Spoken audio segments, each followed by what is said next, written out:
Name? Yeah, so now we're going to talk to Scott Ritter. He's a former Marine Corps intelligence officer, and he served with the UN implementing arms control treaties in the Persian Gulf during Operation Desert Storm and in Iraq, overseeing the disarmament of WMDs as weapons of mass destruction. Weapon of mass destructions as a UN weapons inspector from 1991 through 1989. And he later became an outspoken critic of the US foreign policy in the Middle East. Scott, are you with us? Hang on. Maybe not. And also Alex Tomsъn is with us because he has the expertise to guide us and help us out when we don't know what question to ask. We do know a lot. We have a lot of questions, but I would very much like to talk to Scott Ritter now because I have seen some video clips with him, and he's one of the most interesting people and one of the most knowledgeable people with respect to the current crisis in Ukraine. Scott, are you with us? I am. Good morning. Oh, wow, great. Scott, I just mentioned, I saw a great video, a great interview that you did for Rick Walker and Brendan Kennedy, two Canadians. And all of us were really impressed because it sort of confirmed what many geopoliticians had told us about the situation in Ukraine, meaning we're only seeing one little piece of the picture, which is probably falsified by the mainstream media. All of the geopoliticians who we spoke with told us there is another side to this story, and one of the best people to talk to is Scott Ritter. Go ahead. No, you have me. So I'm glad to be here, and I'll be more than happy to answer any questions you have. Yes. One of the things you said in that video, in that interview, is that you would not for a second deny that the Ukrainian troops are very competent. They have received billions of dollars from NATO or the U.S. Over the last, decade or so. Well-trained, lots of soldiers. On the other hand, they cannot win this war. Why is that? Well, I mean, military math is why. I'll bring up a movie that, or at least a movie reference or a piece of history that has become sort of myth. Mm-hmm. King Leonidas and the 300 Spartans in the Battle of Thermopylae. I mean, these, depending on which movie you saw, these guys are, all stud warriors. They can thrust spears better than anybody, hoo-yah better than anybody. But at the end of the day, when 1,000,000 arrows come out of the sky, 300 really brave Spartans die. The Ukrainians are not the Spartans. They're very good soldiers. They're very well equipped, and many of them are fighting for a cause that they believe in, either a right-wing ideology that many in the world find odious, or for their homeland, which many in the world can sympathize with. But either way, they're fighting for a cause that allows them to overcome some of the morale-based issues that usually cause armed forces trouble, like when you get hungry, when you get thirsty, when you run low on ammunition, when you're suffering casualties. These are the things that tend to break militaries. The Ukrainians have shown a surprising resilience, the ability to stay on and fight. But even despite all this, at the end of the day, military math is military math. The Russians have been able, through a very brilliant campaign that emphasizes some of the basic tenets of maneuver warfare, shape the battlefield. And Vladimir Putin alluded to this when he spoke about initiating the special military operation. He said, originally, all we wanted to do is go in and secure the Donbass. But then we were confronted by this mass of Ukrainian troops, between 60 and 100,000, that have accumulated right on the border of Donbass. What do we do about them? And if we focus our effort on them What do we do about the rest of the Ukrainian military? All 260, well, let's say 100,000 are there. There's still 160,000 more out there in Ukraine with reserves that could amount to another 300,000. Then you throw on, the popular militias that they've mobilized another 100, 200,000. There's a lot of Ukrainians out there. And if you just focus on the Donbass battle, you've ceded the initiative to the Ukrainians to respond in a way that benefits them. So Russia had to shape the larger battlefield by threatening Kiev, diverting Ukrainian resources there, by securing a land bridge that facilitated lines of communication between Crimea and the main part of Russia. That involved, seizing Mariupol, et cetera, by carrying out a very extensive strategic air campaign that neutralized Ukrainian logistics and command and control. This was phase one of the operation. And Russia executed this very well. But a lot of people, what I'm talking about right now is what I call big arrow war. That's strategic thinking, big arrow with big arrow results. A lot of people get caught down into what I call the little arrow war. That means when you get down into the weeds, war is ugly. And when you fight an army that is as capable as Ukrainians, ugly things are going to happen to you. This isn't all about Russia dominating the tactical situation 100%. It's actually most combat is a 50-50 proposition going in. People give as well as they take until some advantage is achieved on the battlefield, whether it be a maneuver advantage, a firepower advantage, something of that nature that tilts the balance in your favor, and then you gradually get control and move. But very rarely in modern war against a capable enemy, you overwhelm them immediately. A grinding battle, which means, guess what? There's going to be videotapes of Russian columns that have been destroyed. There's going to be videotapes of destroyed Russian equipment, captured Russian troops, dead Russian soldiers. And the media has played these over and over again, creating the illusion of a Russian defeat. But if you walk away from the videos and look at the map, you'll see that it's a strategic Russian victory that's taking place. It's unfolding slower than it would have if the Russians used their traditional doctrine, which emphasizes heavy firepower and massed attack. The Russians made a decision going in that they were not going to do this because that would result in massive civilian casualties and damage to the civilian infrastructure. So Russia has taken a lighter approach, one that actually puts them at a tactical disadvantage. One of the reasons why the Russians are suffering casualties is that they have foregone their advantage in the application of firepower. Because if you pound the Ukrainian soldiers to death, you're also pounding Ukrainian civilians to death. And the Russians have said, we don't want to do that. Yeah, are civilians dying? Absolutely. That's a tragic outcome of war. But when you look, again, military math, in the study of military history, when you study modern war, generally speaking, the ratio of dead civilian to dead combatant comes down to roughly 1 to 1. It'll, you could go up to 1.2 to 1, 1.3 to 1, et cetera, but roughly 1 to 1. That is, for every civilian killed, there's a dead combatant, whether it be a Russian or a Ukrainian. Here, we have a situation where for every civilian killed, you have around 5 or 6 dead combatants. Wow. What does that tell you? It tells you that the fighting that's taking place is being done in a manner that seeks to avoid unnecessary civilian casualties. Now, people will say, well, what about all the residential neighborhoods that are being bombed? Now we come to the problem. Mm-hmm. They're being bombed not because Russia says, hey, I want to bomb a residential area. They're being bombed because the Ukrainians have decided to turn that residential area into a military target, either through making its line of defense there or putting logistics, equipment, et cetera, that requires an attack. So what casualties are taking place on the battlefield aren't because the Russians have decided to undertake a course of action that kills civilians. It's because the Ukrainians have decided to create a battlefield where the civilians live.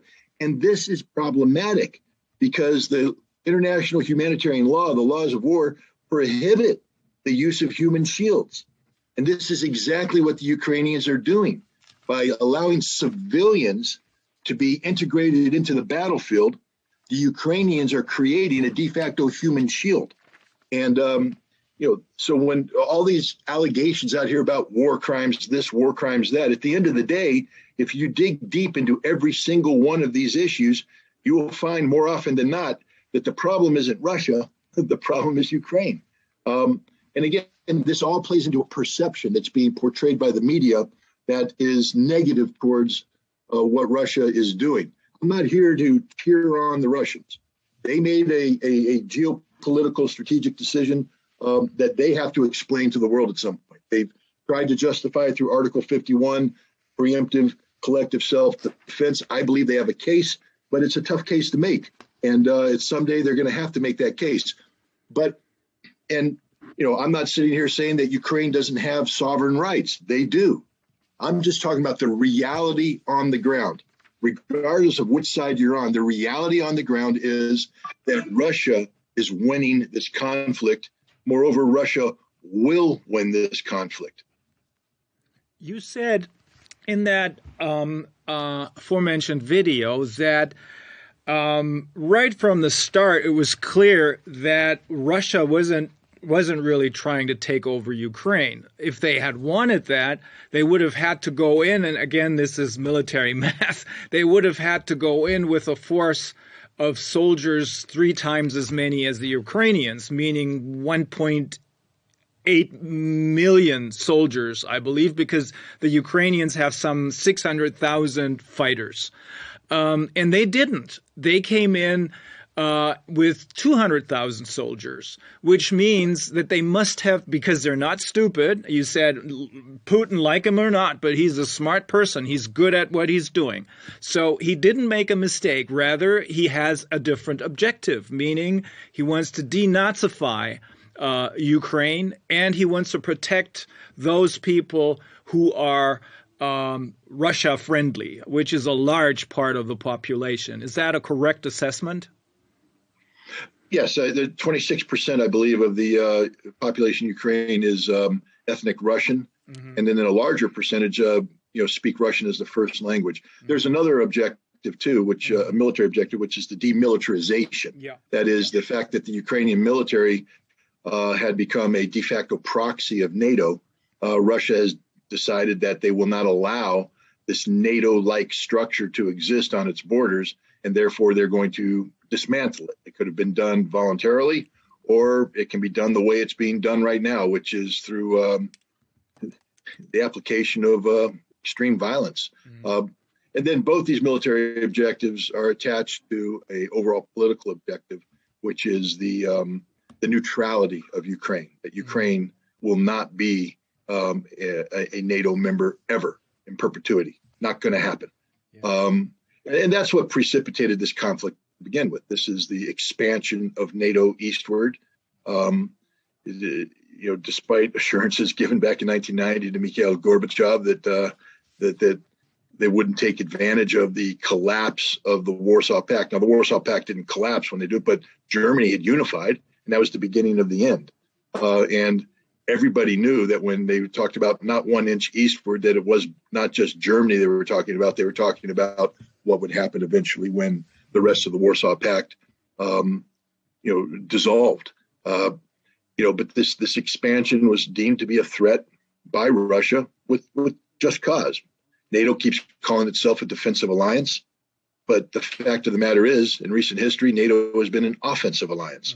Not just an offensive alliance, but an offensive alliance that's geared towards regime change.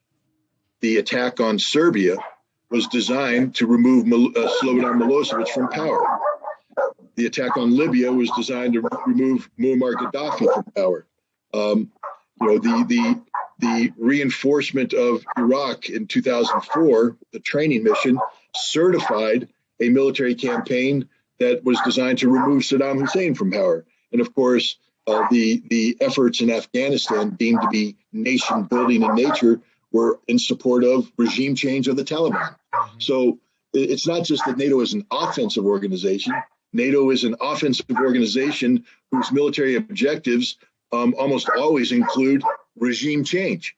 So now you have this expansive, offensive-oriented military alliance moving towards your border, and they've deemed you to be enemy number one. They don't use the term enemy, but you are protagonist number one. You are the reason NATO exists, being Russia. So as the Russians watch this happen, they basically are saying, we're not going to swallow this poison pill. Mm-hmm. We're going to swat it away. We're going to change the dynamic. And one of the things the Russians, one of their goals that go beyond Ukraine is to redefine a European security framework. They've outlined what that would look like in a treaty, that the draft treaty they submitted to NATO in the United States in December of 2021. And this is also one of their objectives, that once the issue of Ukraine is resolved, Russia then will turn to the issue of NATO. And if NATO thinks for a second that this crisis is over, they're wrong. And this crisis will be multifaceted in nature. It has numerous components, one of which is the economic component.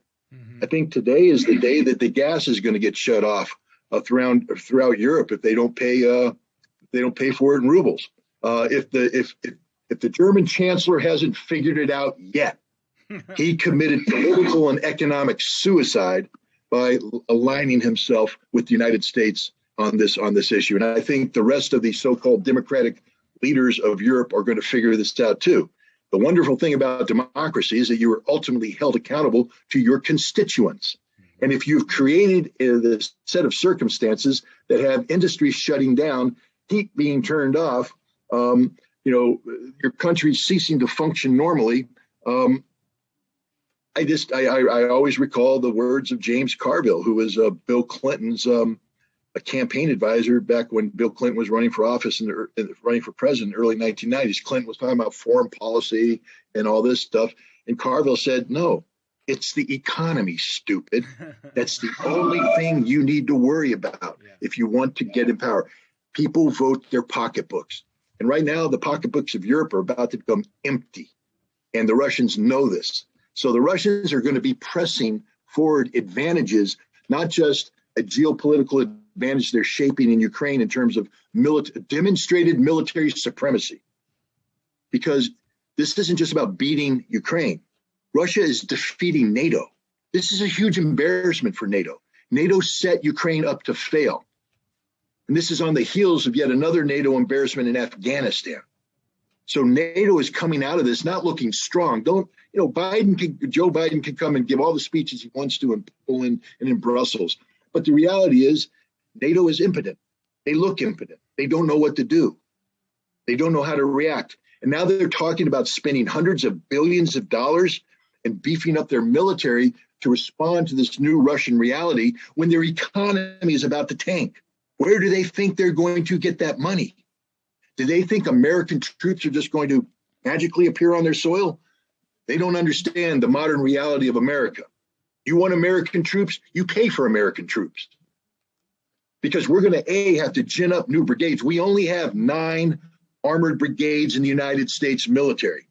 We have just pivoted on a geopolitical level to confronting China in the Pacific, which means many of these brigades are earmarked for potential conflict in South Korea, and who knows what we're going to gin up regarding Taiwan. So it's not like we have a bunch of armored brigades sitting around that we can just willy-nilly throw into Europe.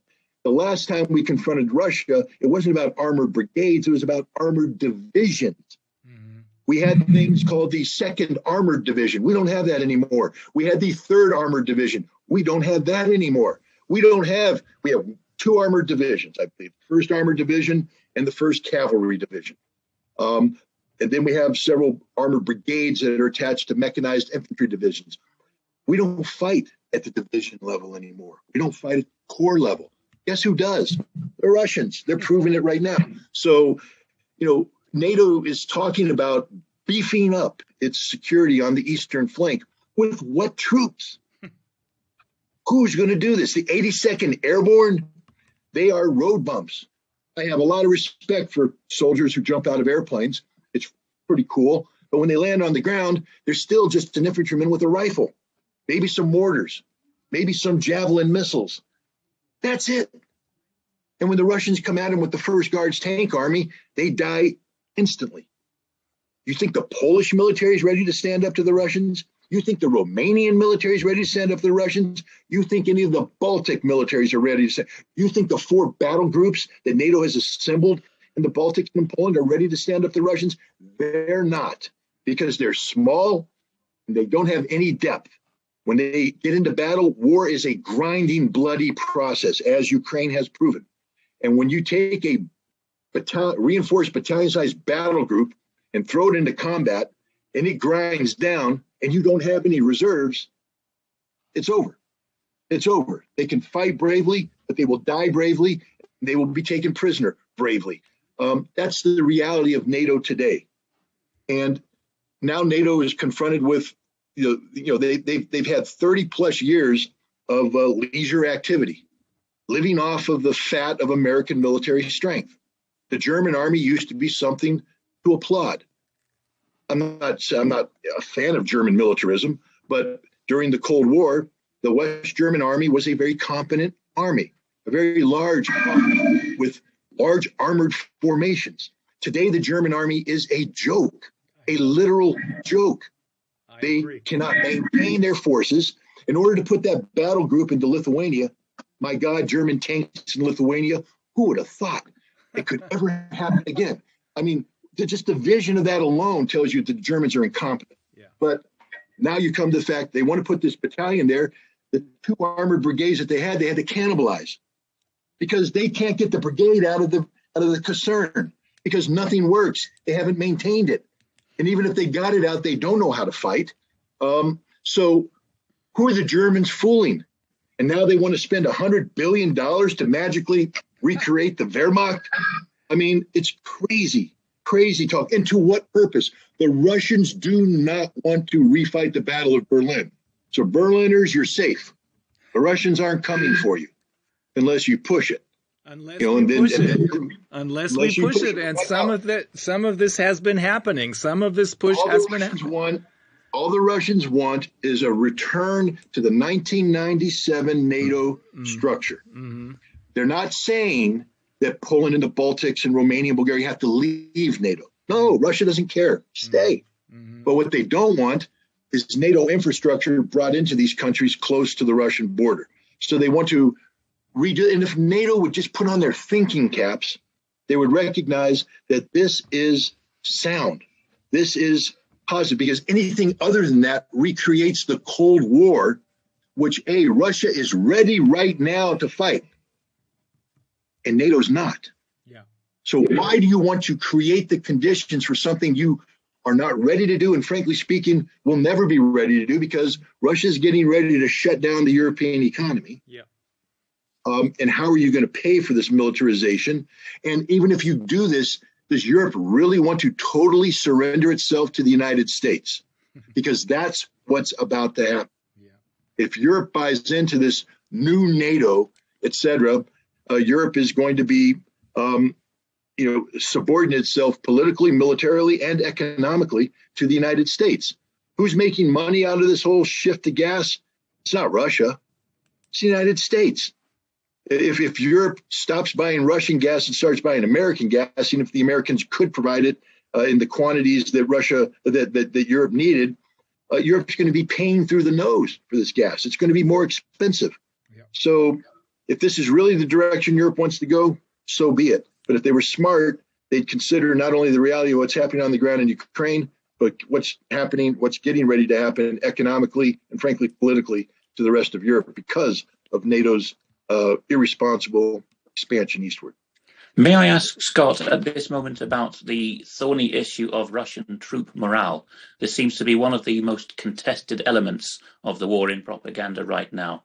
We see a large amount of Ukrainian signals intelligence rebroadcast by Western media claiming that there are mass defections and mutinies among the naval infantry and the ground troops.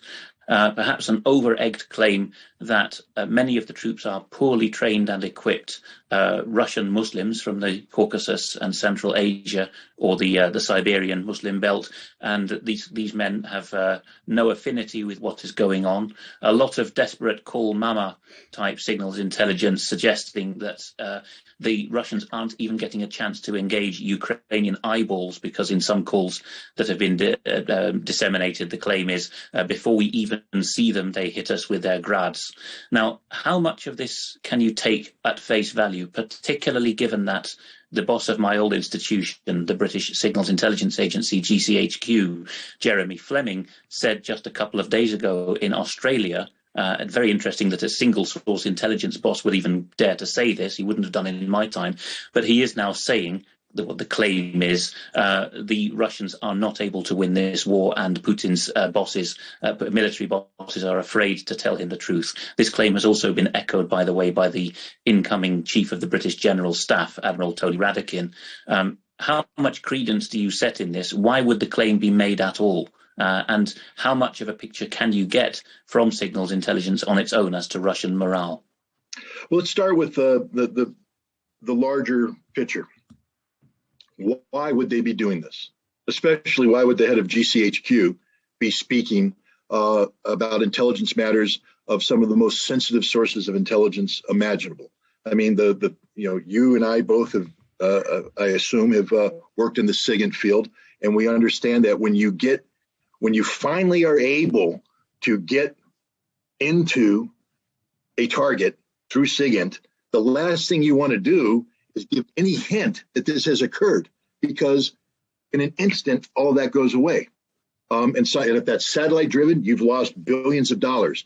If it's tactical driven, you've lost hundreds, if not thousands of hours of trying to position yourself to exploit the target. And there's no guarantee you're going to get it back. So right off the bat, why is he doing this? And the answer is, I believe, not to reinforce the narrative coming from the mainstream media about, the demise of the Russians and stuff. It's part of a larger, broader information war that's taking place in the West, targeting the Russian population. The goal and objective, if you combine information war, you create the concept of inevitable Russian military defeat combined with the economic sanctions that are damaging, to create the conclusion that the problem isn't NATO, the problem is Putin. The goal of the United States was set out by Biden. He blurted it out: regime change. Yeah. That's always been the goal. We've never shied from it. Michael McFaul admits it. If you take a look at the Russian reset in 2009, it was about regime change to replace Vladimir Putin with Dmitry Medvedev. 100% regime change. And when it was failing, Biden, then vice president, flew to Moscow on March 3rd, I believe, of 2011, meeting with political opposition leaders that are paid for by the United States and Great Britain. And he said, if I were Vladimir Putin, I wouldn't run for office again, because it's not going to work out for you. What are you doing? That's regime change. It's not violent regime change, but it's still regime change. Hillary Clinton spoke out against Putin's party during the parliamentary elections in December of 2011, causing Vladimir Putin to chastise her and say, you're interfering with our affairs, trying to shape the presidential election. Yeah. So the goal is regime change, and this is information war. It's trying to create an image of Russian incompetence, military impotence, and de facto they're never going to win, so that the Russian people start to question their leadership. I don't think it's working, because Putin's popularity raising just keeps going up. But now we come to, is this true? Because it's one thing about the objective, but now we come down to the nuts and bolts of the intelligence. Is what they're saying true? I don't know. Did you work, Alex? You don't have to answer too much, but did you work the Soviet target or the Russian target? Yes, it was my target. Do you have respect for that target? Absolutely. Do you view them as the most incompetent people on the face of the earth? That's the last term I would use for them. Correct. So now I'm going to basically say that to buy into what people are talking about implies that the Russians are the most incompetent people on the face of the earth when it comes to communication security. Let's start off with a statement of fact. Every Russian soldier, before they went into Ukraine, stood inspection. And the counterintelligence people went through every piece of their kit, ensuring that there were no personal electronic devices. No Russian soldier has a cell phone in Ukraine.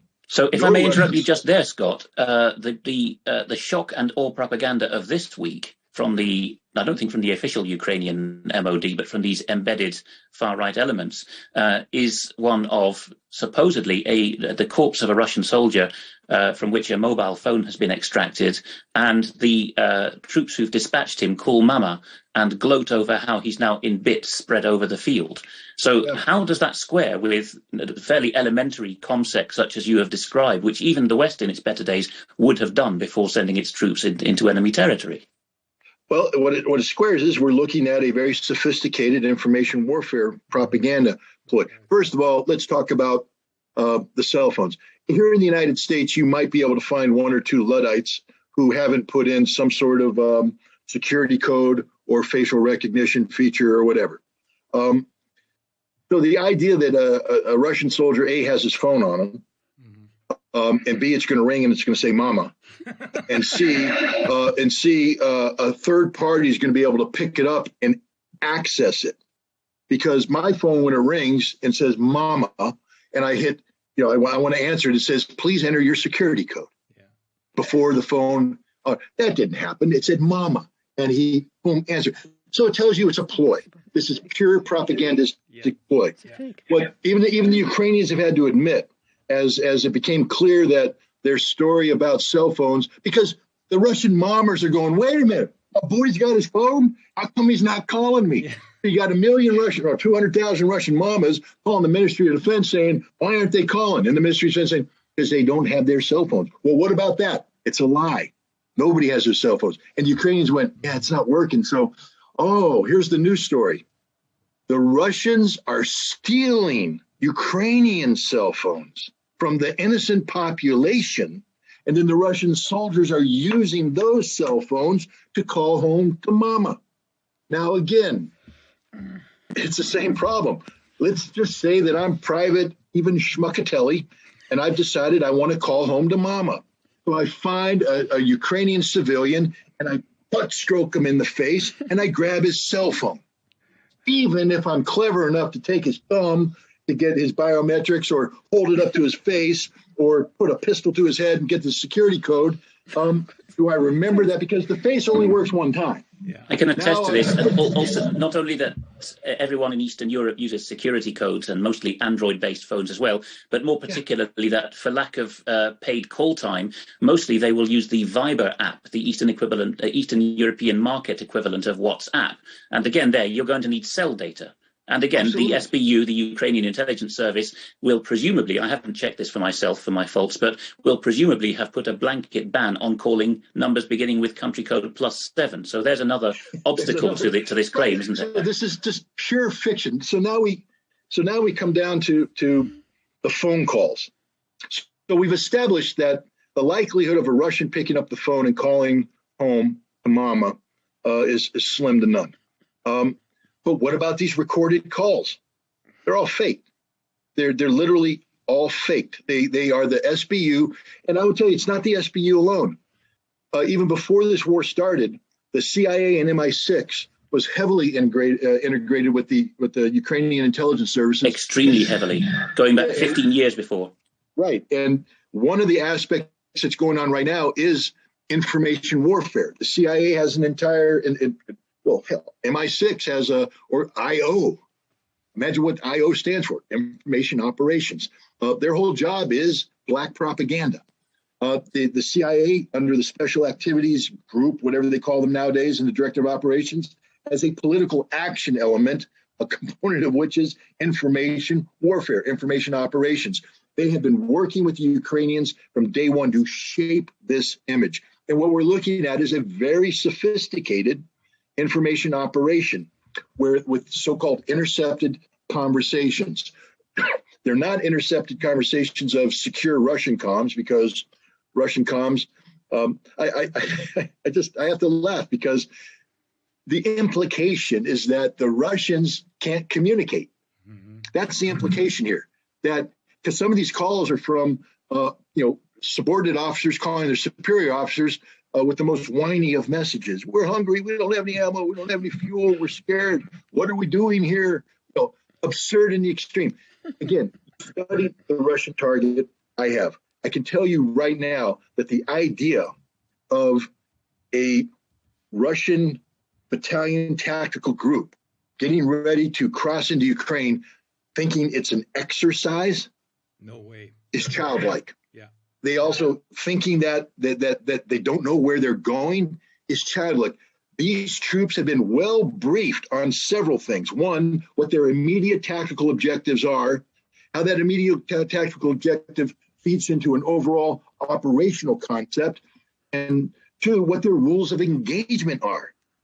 And this is a critical factor because there was an interview with a Russian general a couple days into the war, because people like myself were going, what are the Russians doing, man? Their doctrine calls for overwhelming artillery fire and then massed attacks. And what I'm looking at is no artillery fire and these light probes. What's going on? And what was going on, according to this general, was what they called the Syrian approach. Now, again, if the Western media will say, well, that proves that the Russians are going to blow Aleppo up, level it, bring in chemical weapons, and kill civilians, because that's what we've been told the Russians do in Syria. But no, what the Russians do in Syria is surround a civilian population and then give them the opportunity to evacuate with buses. They evacuate all the jihadists out of the areas around Damascus and in southern Libya or Syria, and they took them up to Idlib, where they're concentrated now. So the Russian approach was designed to deliberately avoid unnecessary civilian casualties, which is a stated objective of the Ministry of Defense. They have ordered their troops not to kill not to target civilians, not to damage civilian infrastructure needlessly. I mean, you never target a civilian, but also to be careful about the application of force so you don't damage the civilian infrastructure. When civilian infrastructure is damaged, it's because the Ukrainians made a decision to turn that into a military target.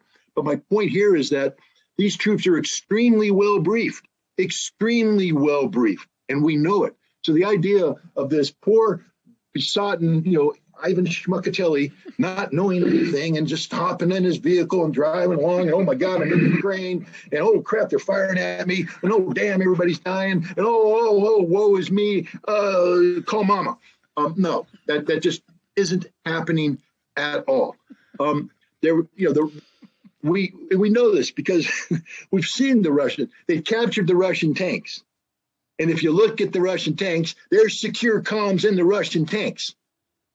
So we know they have secure comms. So if the Russian tanks have secure comms, they ain't using a cell phone because A, they don't have a cell phone, and B, it's the dumbest thing to do, because the second you use a cell phone, you've given away your location to a modern opponent who is out there with electronic warfare capability, tracking cell calls, geolocating, calling in fire. That's how we're killing a lot of these idiots that's how the Russians are killing a lot of these idiots that are torturing Russian soldiers, etc., because they use a cell phone and then they post it on social media.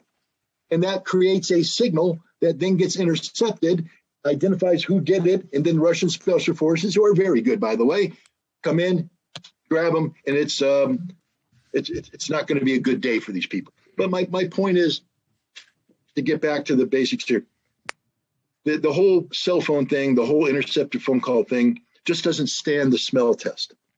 You'd have to assume that the Russians are incompetent, that the Russians didn't spend billions of dollars upgrading their comms.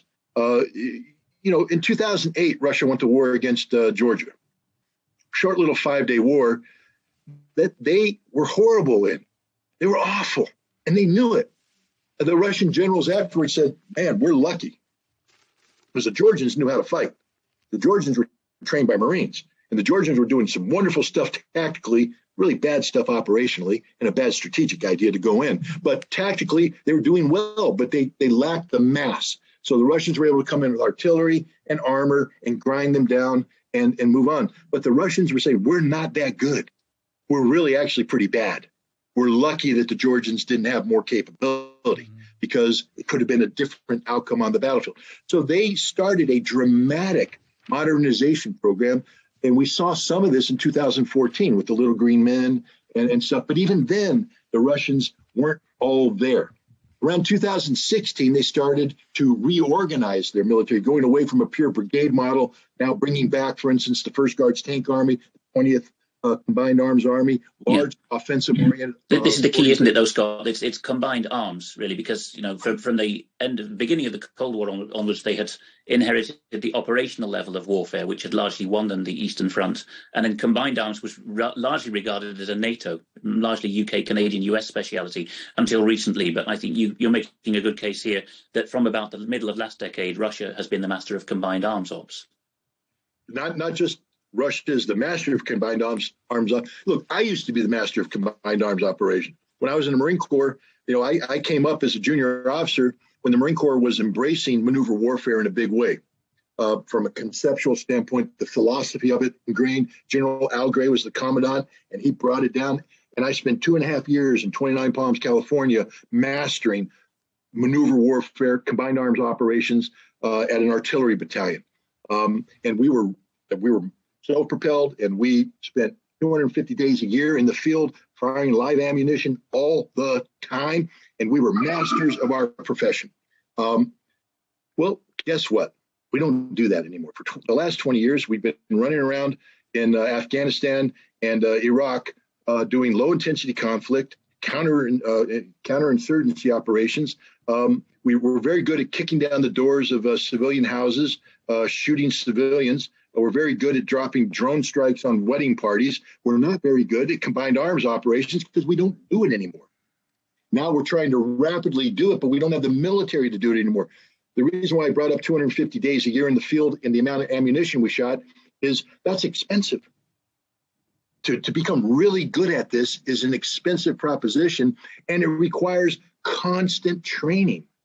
You don't simply go through a quick course and then go back to the garrison and then suddenly be thrown 6 to 8 months later into the field and be expected to. You lived it, you breathed it, you ate it, you slept it. It was your life, because that's the reality. It's so complex. It is so complex, this kind of combined arms maneuver warfare, that you have to literally make it part of your DNA. And we didn't just forget how to do it. We scooped out that DNA and threw it away. We embraced, low intensity conflict. And now we're looking at the Russians applying combined arms war in Ukraine. And there's a growing recognition from any military professional that we can't do that. We don't know how to do that. Do you think, Scott, that this was the substance of what Sergei Shoigu, the Russian Minister of Defense, said to his US counterpart when unexpectedly the US Secretary of State for Defense accompanied Biden on the last bilateral with Putin? Do you think the threat was, we will box you in? Well, the Russians, I don't think, are in the business of making threats. They can imply threats. But the Russians are very sophisticated. I give them a lot of credit. As much as we respect their military, I respect their diplomacy even more. I know Sergei Lavrov.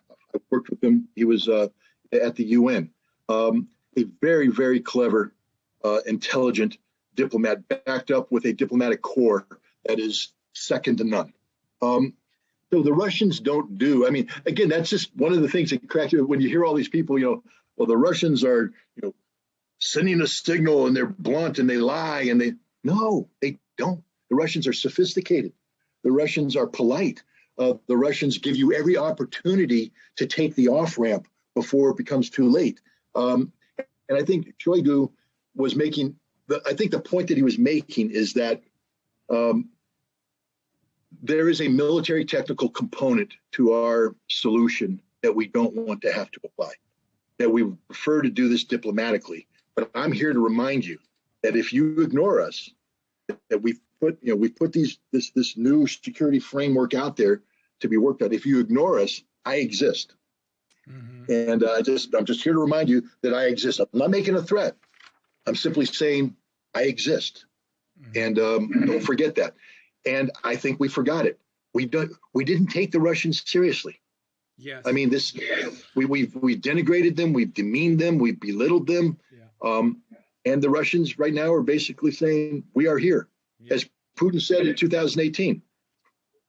We told and do you think, Scott, that the US do you think the US and the British took the Germans seriously when the Germans seemed to have been hinting last year that they were in no state, nor was any other continental European armed service to do what might have been expected of it if there was a ramping up in Ukraine? Or do you think that the British and Americans continued to fancy that continental Europe would be able to hold out for them in the late Cold War model of hold the gap for a couple of weeks while we arrive?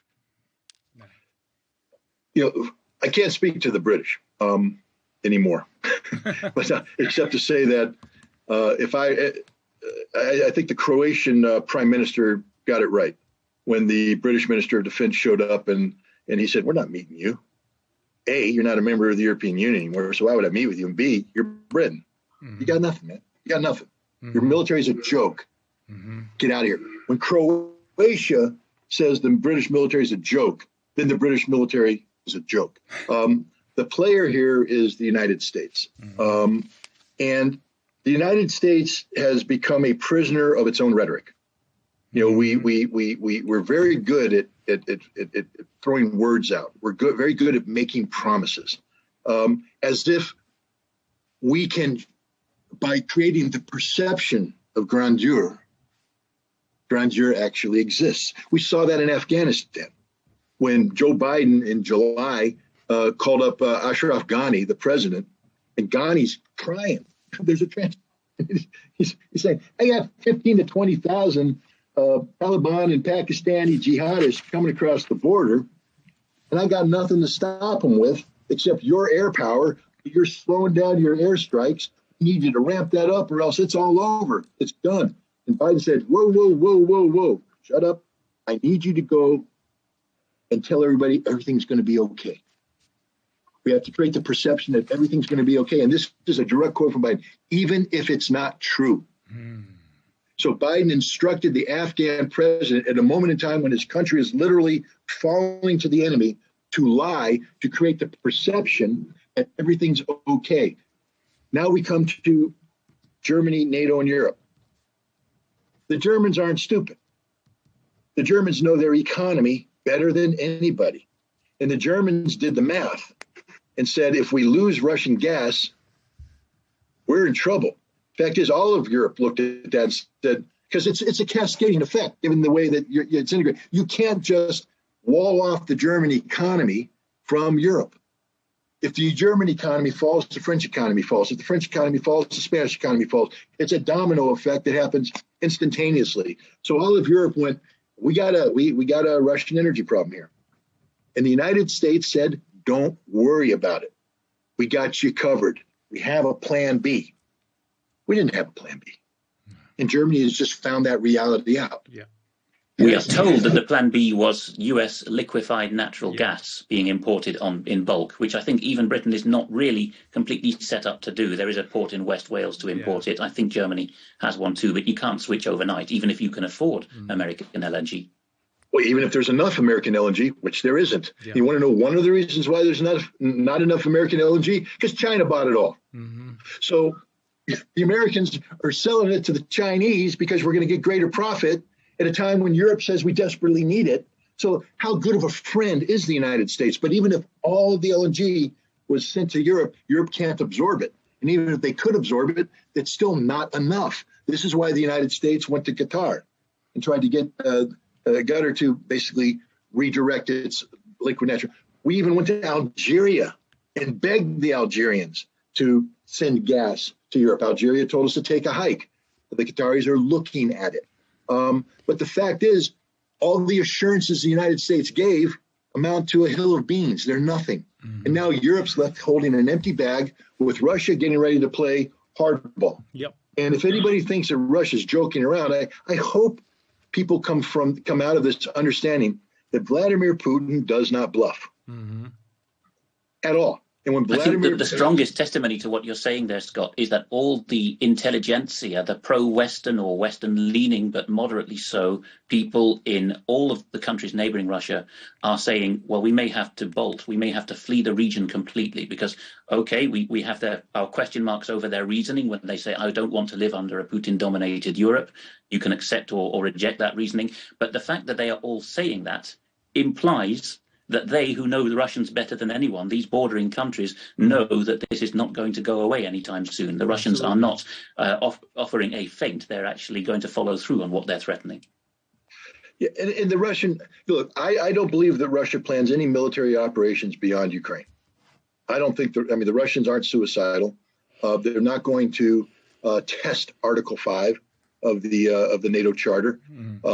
Although I believe if they did test it, Article 5 would fail. That's a heck of a gamble. I do too. Just in case people were serious about it, that could lead to a nuclear conflict. And Russia's not going that route. Russia is establishing its military credentials in Ukraine.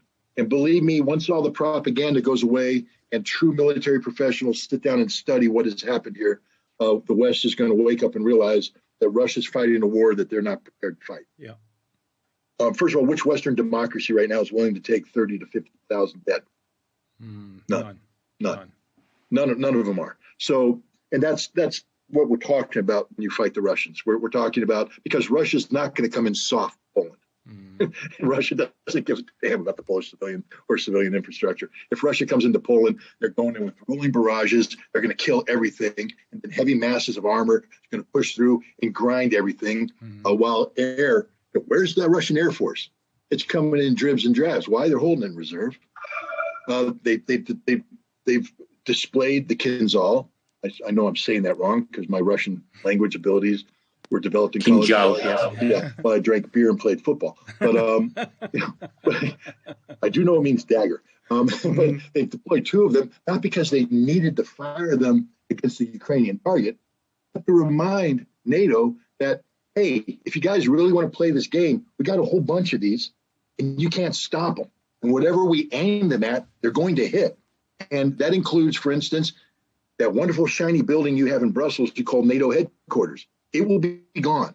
Poland, you got a Ministry of Defense? Bye-bye. England, you think your headquarters are going to be untouched? We're going to flatten them. Paris, it's all going to go bye-bye, guys. Not with nuclear, but with precision strike capabilities. That's the cost of going to war with Russia. So don't do it. But Russia doesn't need to go to war with Europe because Europe's going to surrender because of the economy. That's the Russian plan. And, what did you expect? Imagine, again, Vladimir Putin. And I'm not somebody that believes that Vladimir Putin is a dictator. I think Vladimir Putin is a long-serving, powerful executive at the head of a very large Russian civil service that's very competent. But that the civil service actually defines Russia's national security objectives, et cetera. Putin is simply the implementer of the policy that comes up from below. But Vladimir Putin sits down with Joe Biden, who looks him in the eye because Joe Biden is that kind of guy. And Biden tells Putin right to your face, don't do it, or I'm going to hit you with the massive sanctions. Yeah. And because Biden is doing this politically, Biden proceeds then to tell all of America, we're going to shut down the SWIFT. We're going to seize their assets. And Putin's going, anything else? What else are you going to do? Energy independent? Okay, thank you. And you've given me how much time? Months to prepare a response? Russia wouldn't have gone in to Ukraine militarily unless they had a plan on how to deal with the sanctions that the United States and the West broadcast. Nothing that happened in the sanctions took Russia by surprise. Everything Russia knew was going to happen and had a plan for it. You actually said, Scott, that not in these words, but Putin was probably jumping up and down with joy about the sanctions because this gives him the opportunity to finally withdraw or disconnect from the dollar in particular and other aspects of Western society as well. Yeah, when Putin came into power, he wasn't anti-West. He was actually pro-West. That's what I was going to ask you about. Yeah. Yeah. He was just against the debasement of Russia that had taken place under the leadership of Boris Yeltsin. But Putin wasn't, I'm going to walk away from the West. It was, I want to learn to work with the West as an equal, not as a subordinate. That I'm going to reassert Russia's sovereignty and sovereign rights. But Putin had an uphill struggle. Three things actually. One was the heavy presence of what I call carpetbagger Western economists operating inside Russia, who had turned Russia into a giant money tree for the West, but not for the Russians. Two was this extraordinarily corrupt oligarch class that had basically robbed Russia blind by playing games with shares, et cetera, to acquire former state enterprises and turn them into personal monopolies that printed money and turned them into billionaires overnight. And then 3 was a Russian population, especially in the middle class or the emerging middle class and the intelligentsia, who, because of perestroika, actually, looked to the West as being their economic salvation. Even though perestroika was, incompetently implemented, and maybe the basic premise of it was not sound. The idea was that centralized economic planning is not the solution, that we need to go more to a more capitalistic model, et cetera. And this influential segment of Russian population bought into it. So even while Russia is lying prostrate for the West, the billionaires are robbing it, you had Russian business class working with the West, bringing in Western businesses, getting investment, building businesses, building an economic lifestyle. And this business class has some political clout. Some people say that they constitute 20% of the electorate. So now you have Putin saying, okay, how do I navigate these waters? Well, the first thing he did is he took control of the oligarchs. He brought them in. He said, you guys got a lot of money and I need that money. So I'm going to let you have that money, but you got to learn to invest it within the framework of law. And 2, if you get involved in local politics, I'll kill you. I'll kill you economically. I'll arrest you. And if you want to play real ball, I'll kill you. That's just because this is serious. Oligarchs are a threat to Russia. They're a threat to Russian sovereignty, and et cetera. But they're too powerful. They have too much money, too much accumulated wealth. And a very large number of these oligarchs, including some very powerful ones such as Boris Berezovsky, immediately fled to London as soon as Putin took office, even though his full intent was not clear. And within 5 or 6 years, in the tenure of Chris Steele and others whom I met personally, the Berezovsky clan was effectively steering the MI6 Russia desk. I think that I'm not blowing the gaff on anything here. This is well known now from a number of investigations that have come out into the open. It was effectively a Berezovsky analysis of Russia by the time of the Litvinenko case. So that was clearly playing in the background. In the end, Putin knew that his worst enemies were almost safe abroad, and some of them fled back to Russia in panic, defected back to Russia because they were afraid of what would happen to them in the West if they played that game any longer. Mm-hmm. No, you're absolutely right. Look, we could spend a lot of time on Christopher Steele and how Orbis came into being, what Orbis really is. Anyways, that's a different rabbit hole. But I agree with you 100%. But so he brought the oligarchs under as much control as he could. He took care of the West by threatening the nationalization of industries, compelling Chevron and British Petroleum, others to more realistically redefine their relationship with Russia, because they were just simply robbing the Russians blind because Yeltsin had no choice. So Putin brought this under control, and then he sought to further the economic integration to encourage Western businesses to come in, et cetera. But how did the West respond to this? Both Britain and the United States felt threatened by Putin, so they used people like Michael McFaul and others to promote the democratization of Russian society. Now, in theory, that's not a bad thing. Everybody believes in democracy, but this wasn't democracy. This was, again, to assert Western control over Russian politics. This is about buying political opposition groups, buying political opposition figures. And so this Western connectivity became a threat to Putin.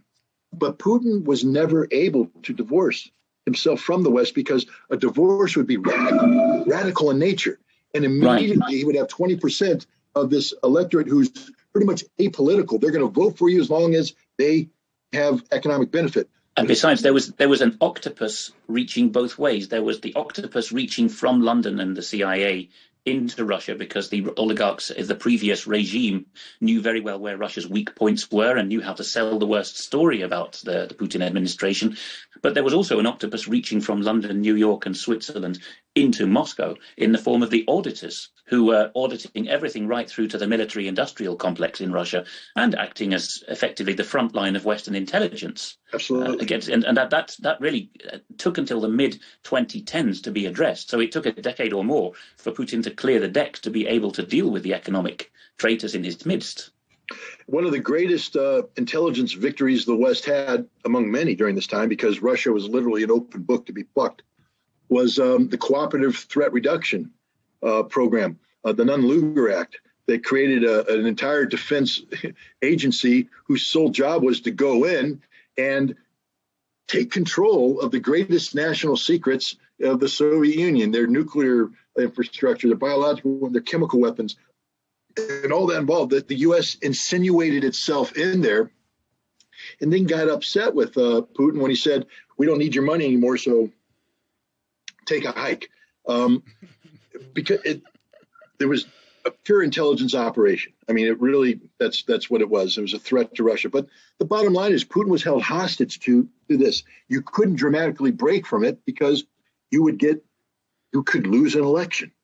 That's, again, proof positive Putin is not a dictator.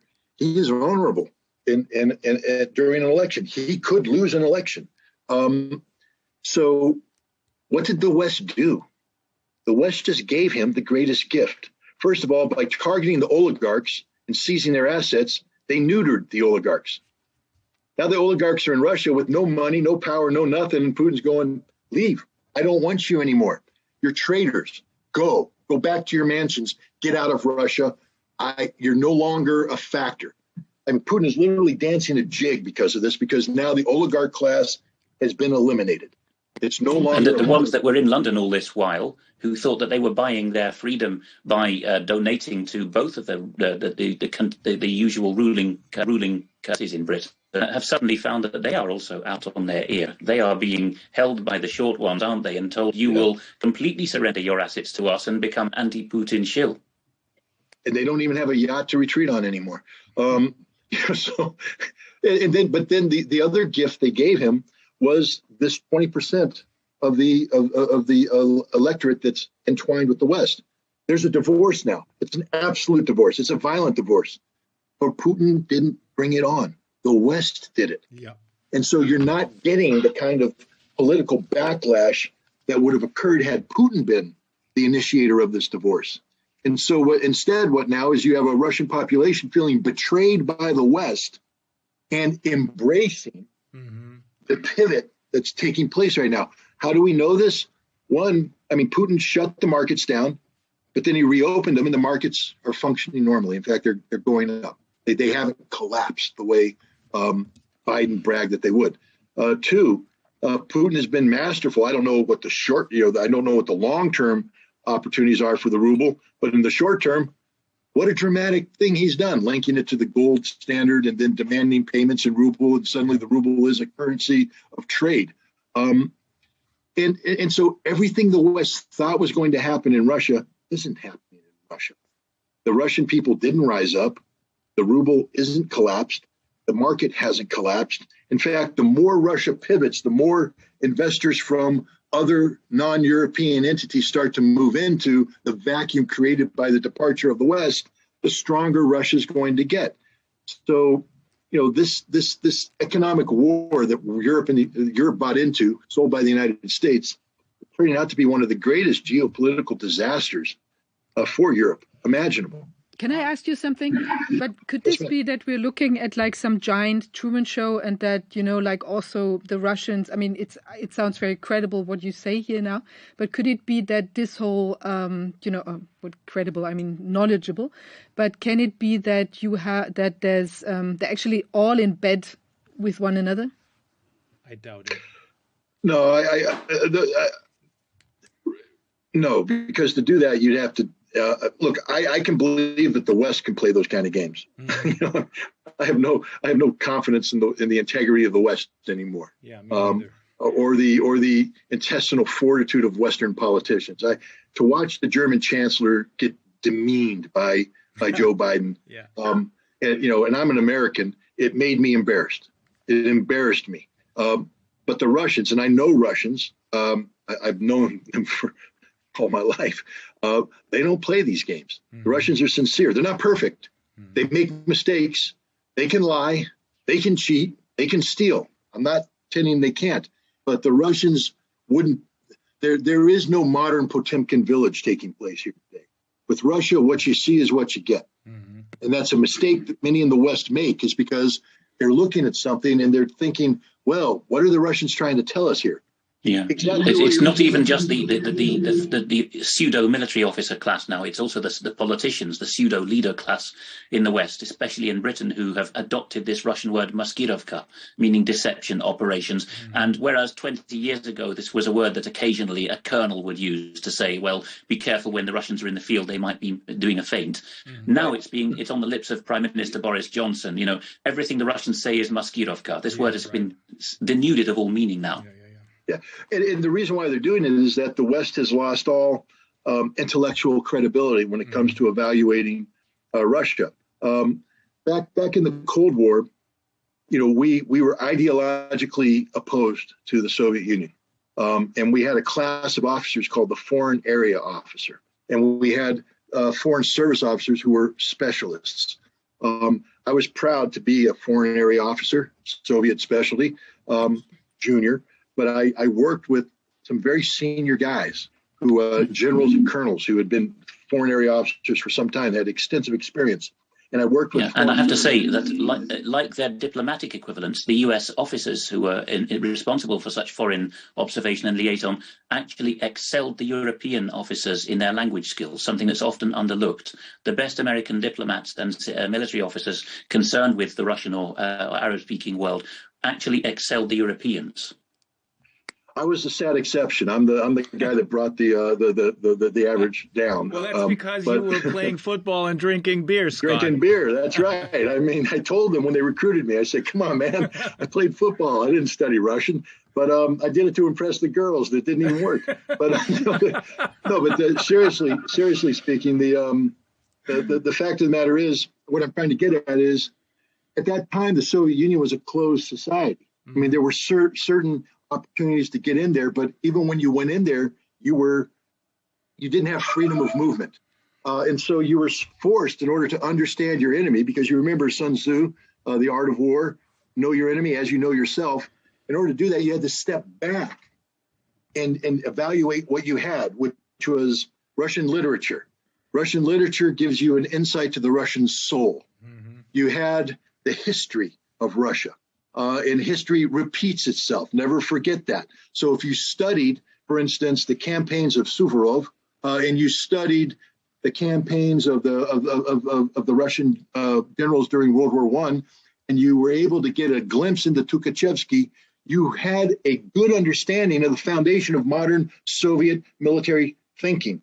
You studied their history, their culture, everything about them, so that you could then think like a Russian, think like a Soviet, and then make good, sound assessments. And we didn't get everything right, but we tried, and we didn't like them, but we respected them, and we understood them because we had a deep-seated knowledge of them. Then the Soviet Union collapsed, and overnight, that approach went away because suddenly the doors open. We have free access to everything. Now, one would think, if that's the case, you immediately run to the archives and start reading primary research material. You immediately sit down with the former Soviets and treat them as respect, and you talk to them, understand them, trying to find out. That's not what we did. Instead of a Russian expert, we had economic carpetbaggers who went in not looking how to understand the Russians, but to exploit the Russians. And we did that under Boris Yeltsin. We created this notion of democracy when we knew there was nothing democratic going on in Russia during this time. How could it, when you have tanks firing in October 1993 at the Russian parliament? I mean, people tend to have forgotten that. How could you speak of Russian democracy when the United States bought the 1996 election for Boris Yeltsin, who would not have won it unless we came in with millions of dollars, campaign managers, and ran an American-style corrupt campaign so that he ended up winning. So that we spent a decade doing this, and in the process, all the foreign area officers, the old ones, retired, were pushed aside. The CIA, I'm not bragging, but when I left, in 1991, when I left the Marines, the CIA tried to recruit me to come in and work the Soviet analysis decks, because while I had been in Russia implementing the Intermediate Nuclear Forces Treaty, I got 2 classified commendations from the director of the CIA for my work. I was considered to be hot stuff. And I turned it down. I ended up going to work for the United Nations. But later on in 1992, the CIA, someone came back and said, could you come back? I did an interview with what had become OREO, the Office of Russian and East European Eurasian Affairs. And the head of OREO, who was a nobody when Sova was around, Sova was the elite analytical arm of the CIA, the best of the best.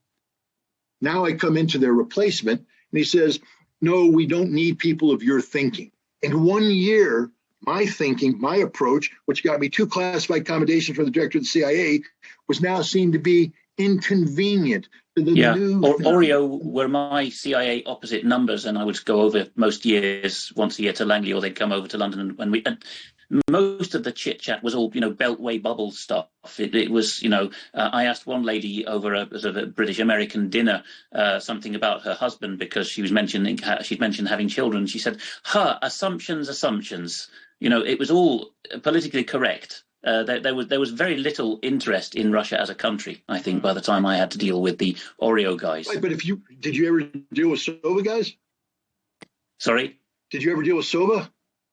No, that was before my time. I came in 2001. Sova guys are just the opposite. Sova guys, I always hate to refer to movies because life isn't Hollywood, but they did a movie adaptation with Gary Oldman of Tinker Tailor Soldier Spy. Yeah. And they have a gathering of the circus at Christmas time. And you see Santa comes in dressed as Lenin. They're singing the Internationale, and all their small talk is about Russia, about the Soviets. That was Sova.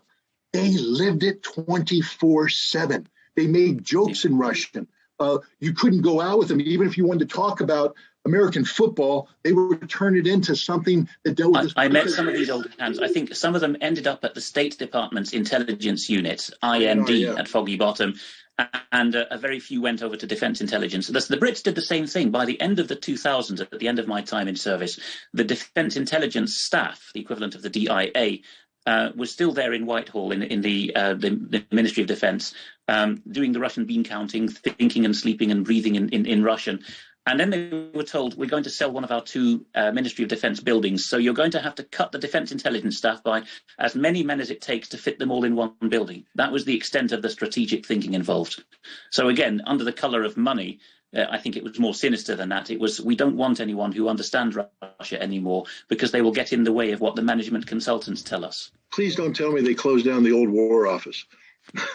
Some years ago they turned it into a hotel. One of the 2, the old or the new, I forget. And on the one on Northumberland Street, it's become a hotel some years ago. Oh, man. No, I used to work with DIS quite a bit when I was in Iraq, and I always enjoyed going into the old War Office and then working my way back into the bowels to get to Operation Rockingham, and who was doing the Iraq thing. But anyways, back to the point here.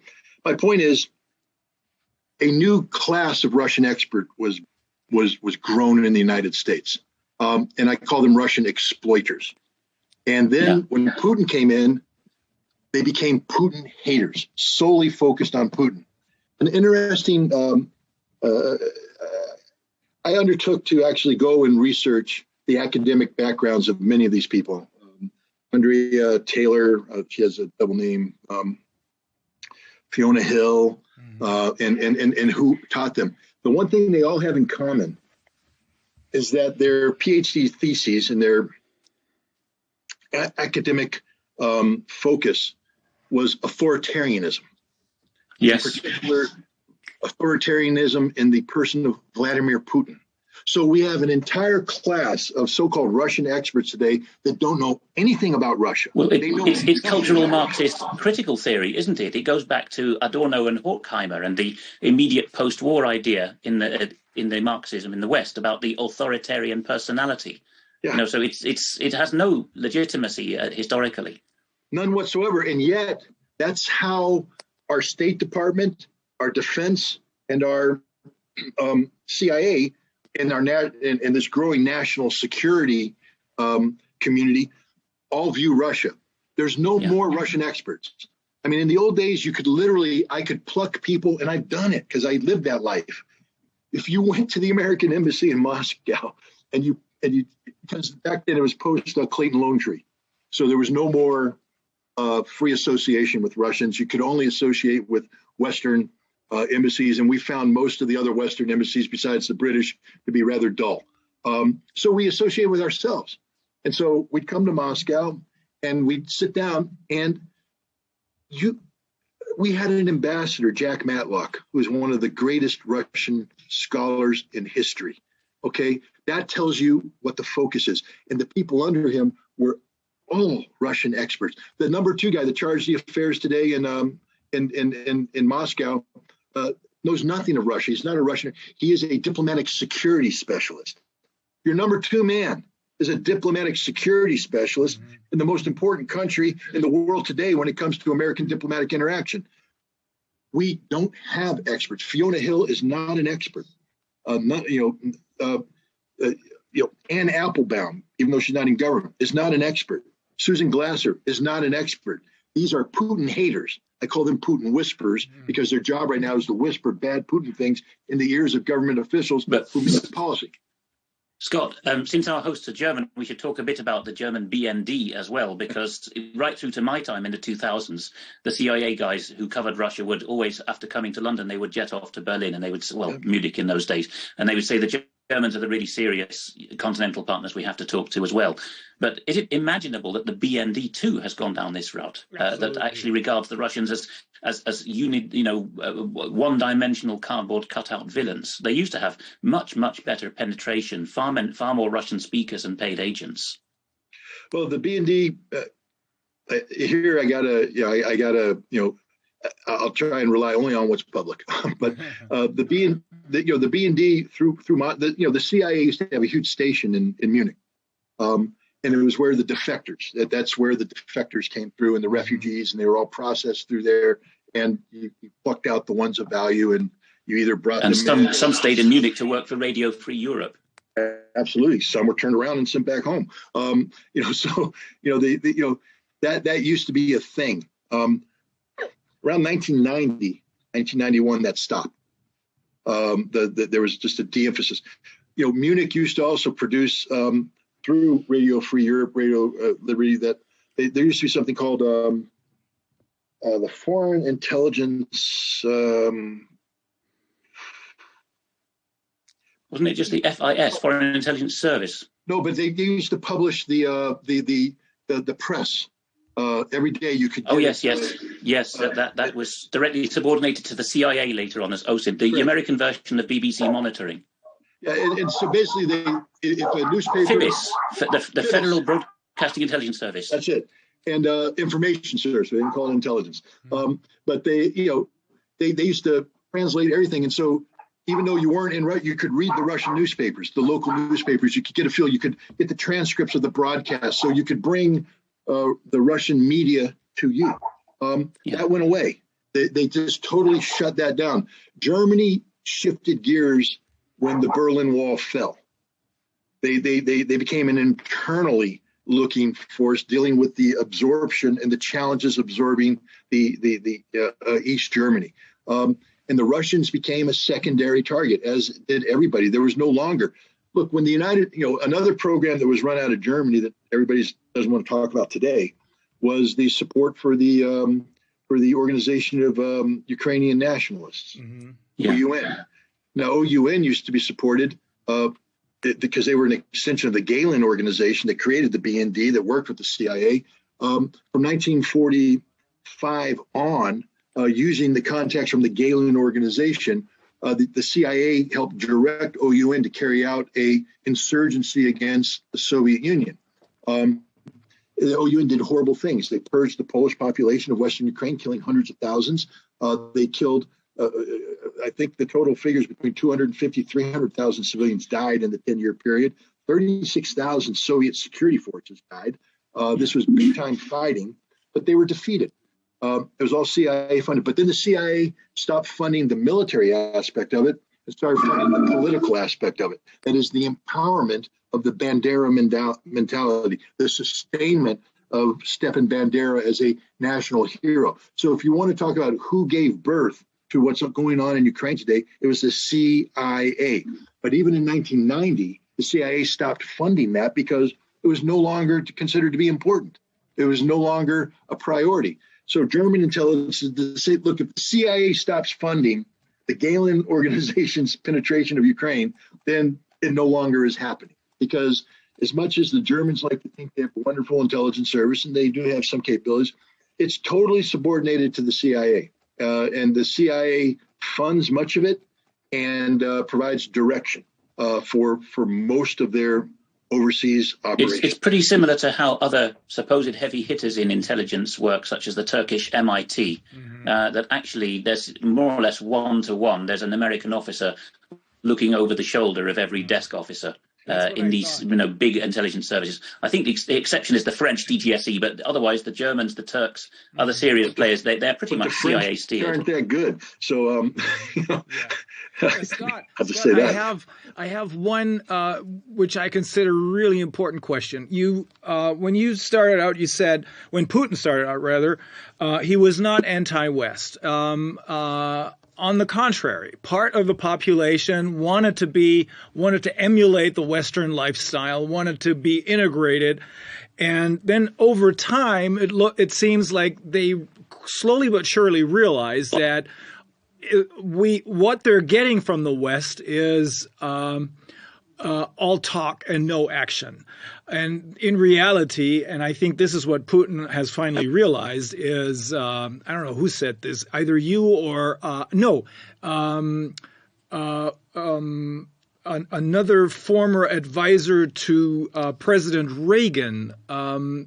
Roberts. Are you thinking of Ray McGovern? No, it was Mr. Roberts who told us they should have known this a long time ago, but they kept trying to be friends with the West, when in reality the West, and I'm not talking about the people, I'm talking about the governments, when in reality the Western governments, in particular the American governments and the British and the Germans as well, really were their enemy. Now, the important question is this. We have spoken to a number of geopoliticians and journalists and historians who told us, don't be fooled. Putin, just like Xi Jinping, but Putin is completely in line with the World Economic Forum because he used to be. He used to be at their meetings. He used to speak very favorably of the World Economic Forum. The big question is, has he finally realized, despite the fact that he too went along with the anti-corona measures, et cetera, maybe not as bad as the rest of the world, Western world rather, but has he finally realized that it's time to disconnect from that World Economic Forum as well? Because, we started out, this committee started out investigating the Corona scam and very quickly realized this is part of the Great Reset, which I come to believe the Ukraine crisis is also part of. Has he understood that he must divorce from that part of the West as well, or is he still with it? What do you think? Well, to answer that question, I'll just take you back to 2007 in the Munich Security Conference, where Vladimir Putin was brought in as the as keynote speaker, under the presumption that he was going to basically bow down to the West and allow the West to, kiss the West ring, and they would anoint him, and he would become part of the team, and all this. And he did the exact opposite. He gave one of the greatest speeches in modern history. And I mean that. Listen to the speech. It's a courageous speech. He's standing before the collective power of the West.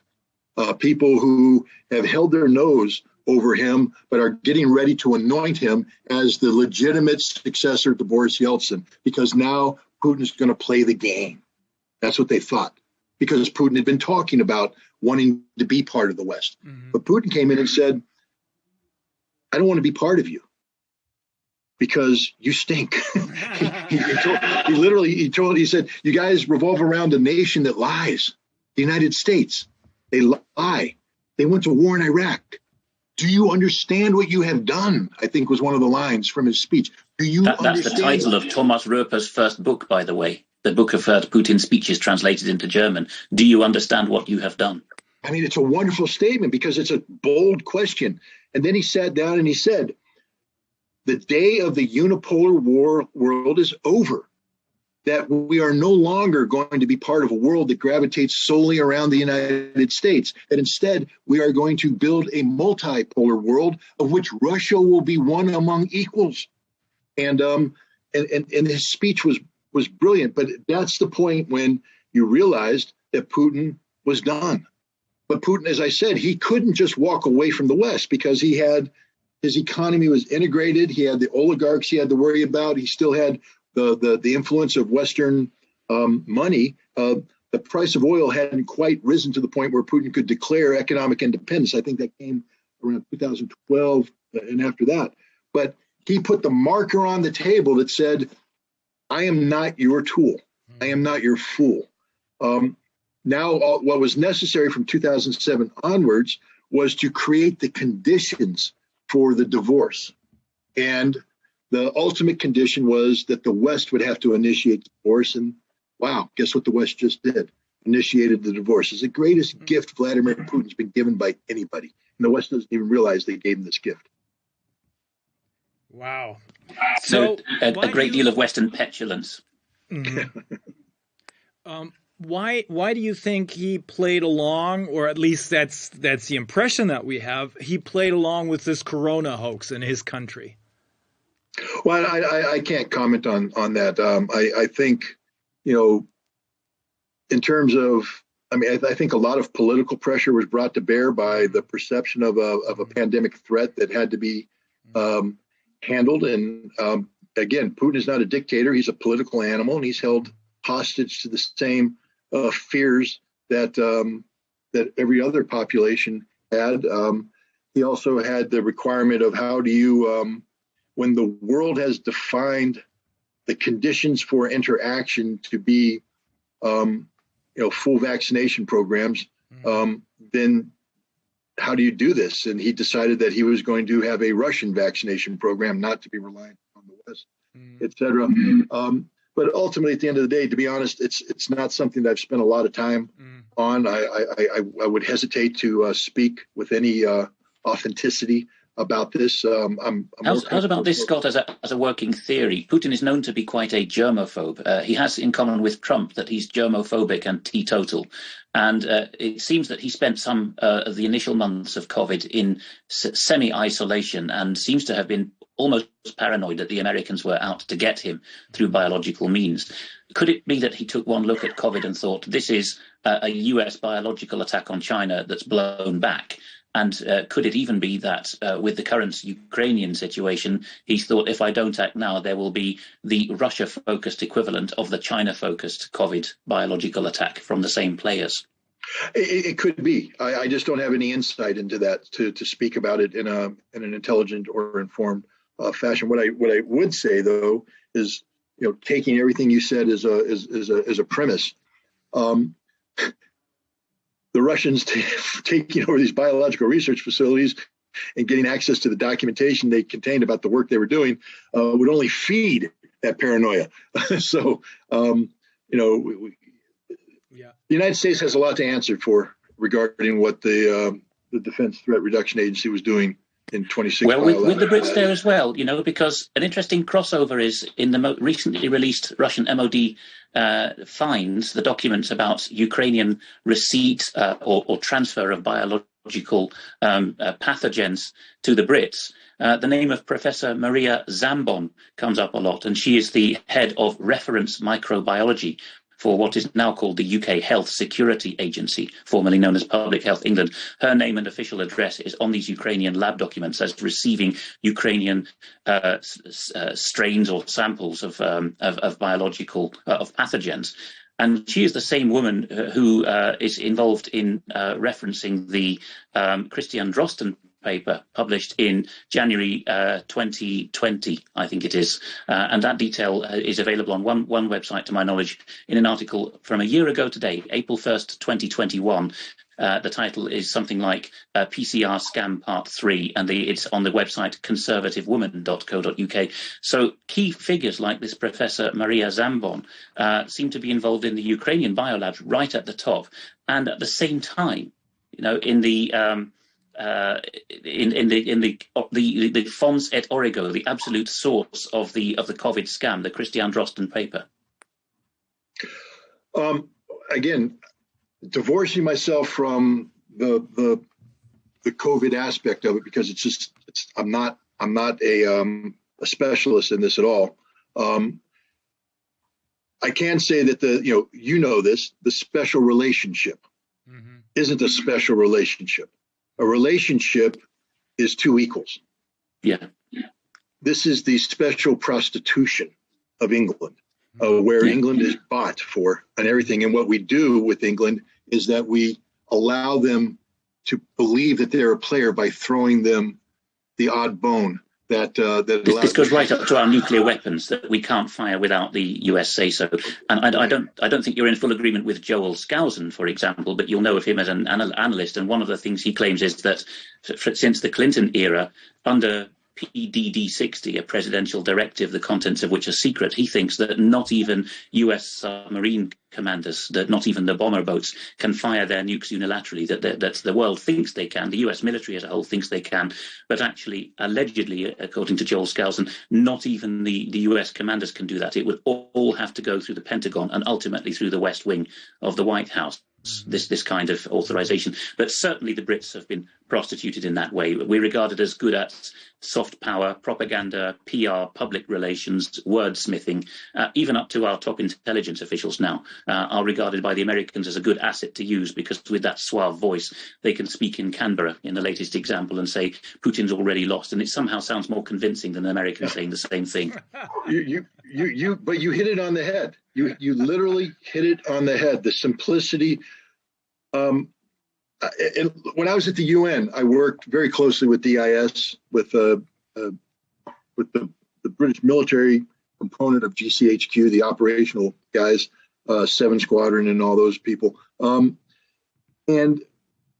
it was a joke, but we were getting ready to brief an operation that I was responsible for. And I'm the guy. I conceived it. I command it. I'm running it. But my American boss said, "Hey, can we get?" He mentioned the name of the Brit. "Can we get him to do the presentation?" I said, "Why?" He said, "Well, I mean, he's knowledgeable, right?" I said, "No, he's very knowledgeable. He's as knowledgeable as I am." But he speaks with a British accent, and they eat that stuff up in Washington D.C. So when you speak like this, it's rather difficult for your American opposite number to criticize or object to what you say. It all sounds rather spiffing. Well, yes, and A, we're smiling, and B, we're intimidated because we're like, wow, he must have gone to Oxford or something. But and the same thing, to be honest, with the Germans. I had a German rocket scientist, literal, working with me. I won't use his name out of respect for his privacy. But, again, if you wanted to make a point about the seriousness of the science, you didn't have me speak, because no one's going to take me serious about the science. My job, I could be serious about muscle. I could be serious about violence. I could be serious about being tough.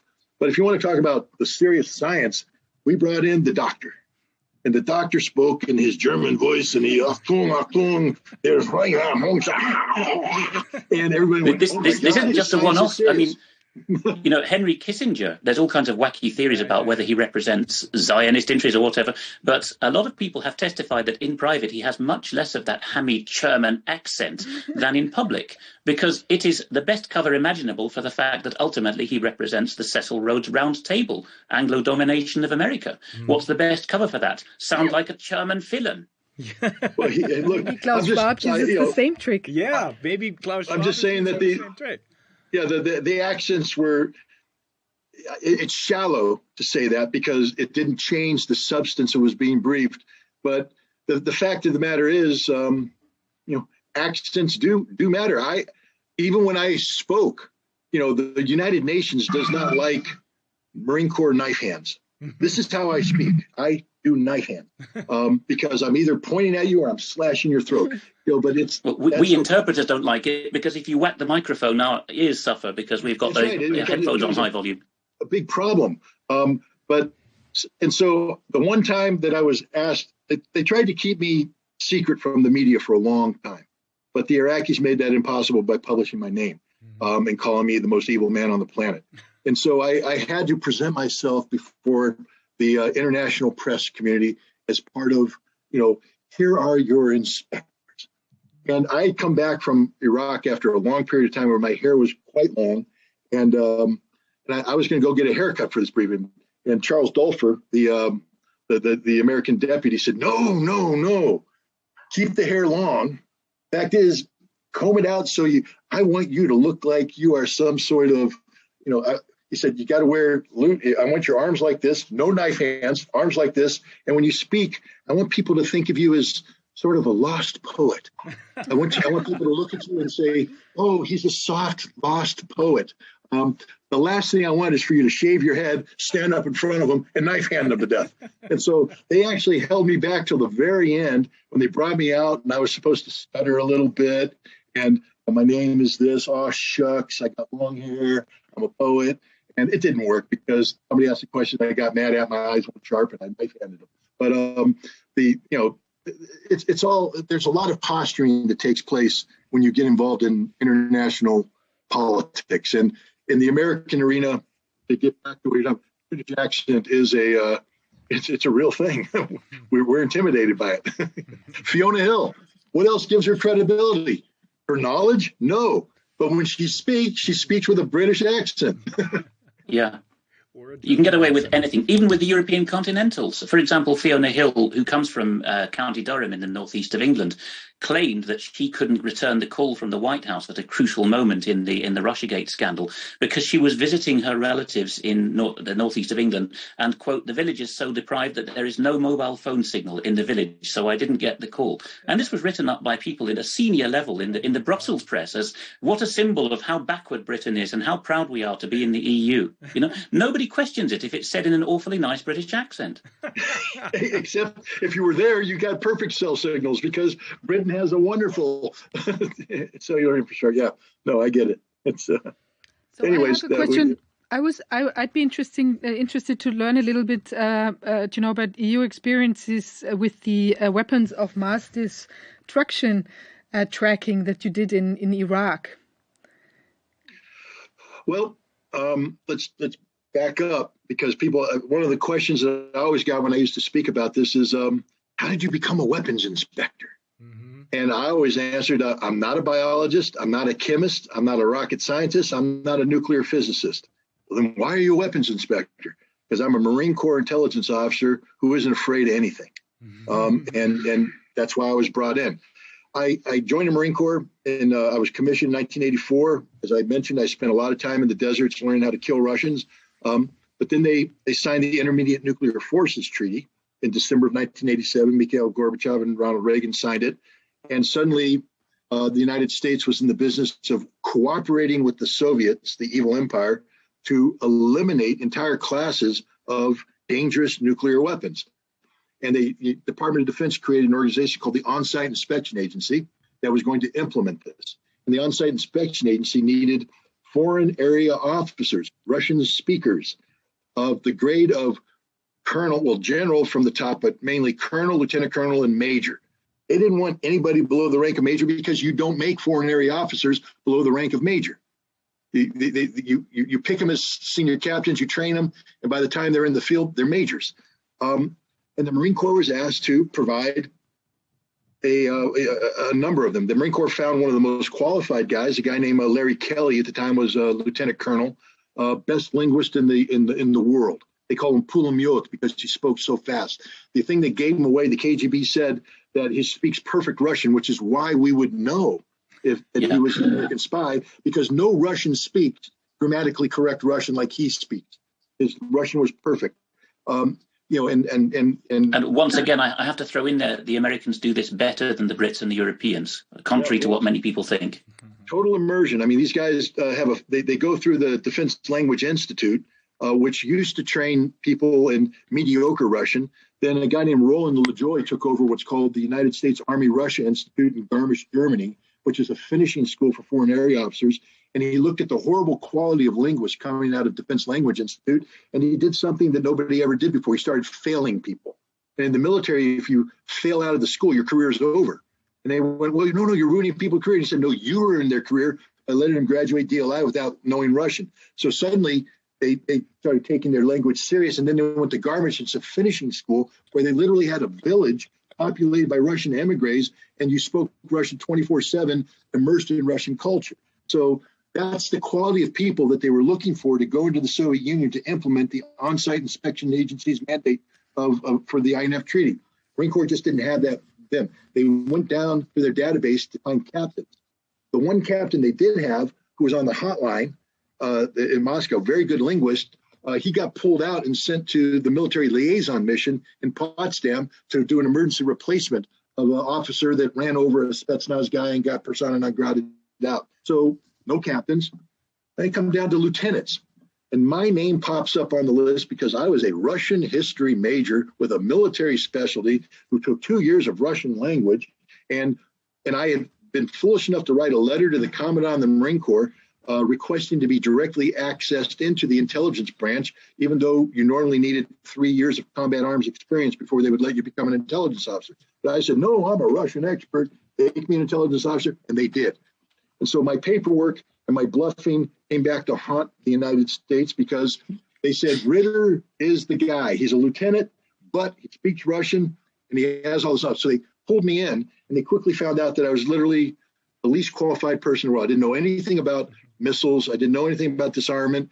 I didn't speak my Russian. Before I was picked to go over with the advanced party, which says something about some other things I brought to the table. But before they sent me to the advanced party, there was me and another guy, a very good officer who came from Dead A, which was a special forces unit in Berlin.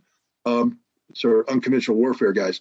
And he and I were brought in because we both took college Russian, but they quickly realized that we couldn't even say good morning. So they sent us to This is beginning to remind me of a British Army captain at the beginning of the Second World War who was asked by his colonel, I think it was, any special language skills? And he said, well, I do have a degree in hieroglyphics, sir. What? Hieroglyphics, sir, the language of the pharaohs. Jolly good. I'm posting you for the rest of the war to Tórshavn Faroe Islands as the liaison officer. There you go, because you can speak the language of the pharaohs. But they sent us to this 2-week course, and they brought in this poor Russian teacher. And the other officer and I would go and spend 3 hours a day getting total immersion language from her. And at the end of the 2 weeks, she was in tears, crying, how she had betrayed the United States. He had let the general down because me and this other officer were still the worst linguists the world has ever seen. But once I got over to the Soviet Union and spent 2 years living there, my Russian got better because you're living it every day. It's better. But I did that job for 2 years. And like I said, I got very good experience, on the ground experience in on-site inspection, which had never been done before. So I'm one of the guys literally writing the book on on-site inspection, and then how intelligence relates to on-site inspection. When I finished with that job, it was in the summer of 1991. Saddam Hussein conveniently invaded Kuwait, and our focus became on how to evict him. Long story short, I got sent to General Schwarzkopf's headquarters in Riyadh, and I was given, because of my missile background, given the Scud portfolio. I spent the war working with SAS, American Special Operations, Air Force, trying to interdict Iraqi Scud missiles before they could be launched against Israel or the Gulf Arab states. The war ended. I had what's called a good war, meaning A, I lived, and B, I did well enough that I got good reports written about me.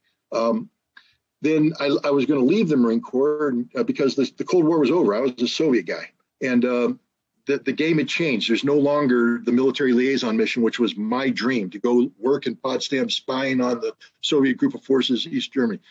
That's gone. The posting to the embassy had stopped being where you evade the KGB to take photographs and became where you just simply go to diplomatic functions and become happy. And I just said, I don't want to do that. I joined the Marine Corps to be a warrior, not to be. And if the game is peace, then I need to go and do peace. But There's a movie, Al Pacino and The Godfather. Just when I tried to get out, they dragged me back in, and that's what happened. I got dragged back in to the United Nations. A colonel I worked for in the Soviet Union was now the chief of staff, director of operations of the United Nations Special Commission, which had been created by Security Council resolution to disarm Iraq's weapons of mass destruction. And I was brought in to create an intelligence unit because of my arms control experience, my experience with on-site inspection, intelligence, and my wartime experience. My job was to create this unit so that we could receive information about Iraq's weapons of mass destruction and turn it into actionable intelligence that inspectors could use on the ground.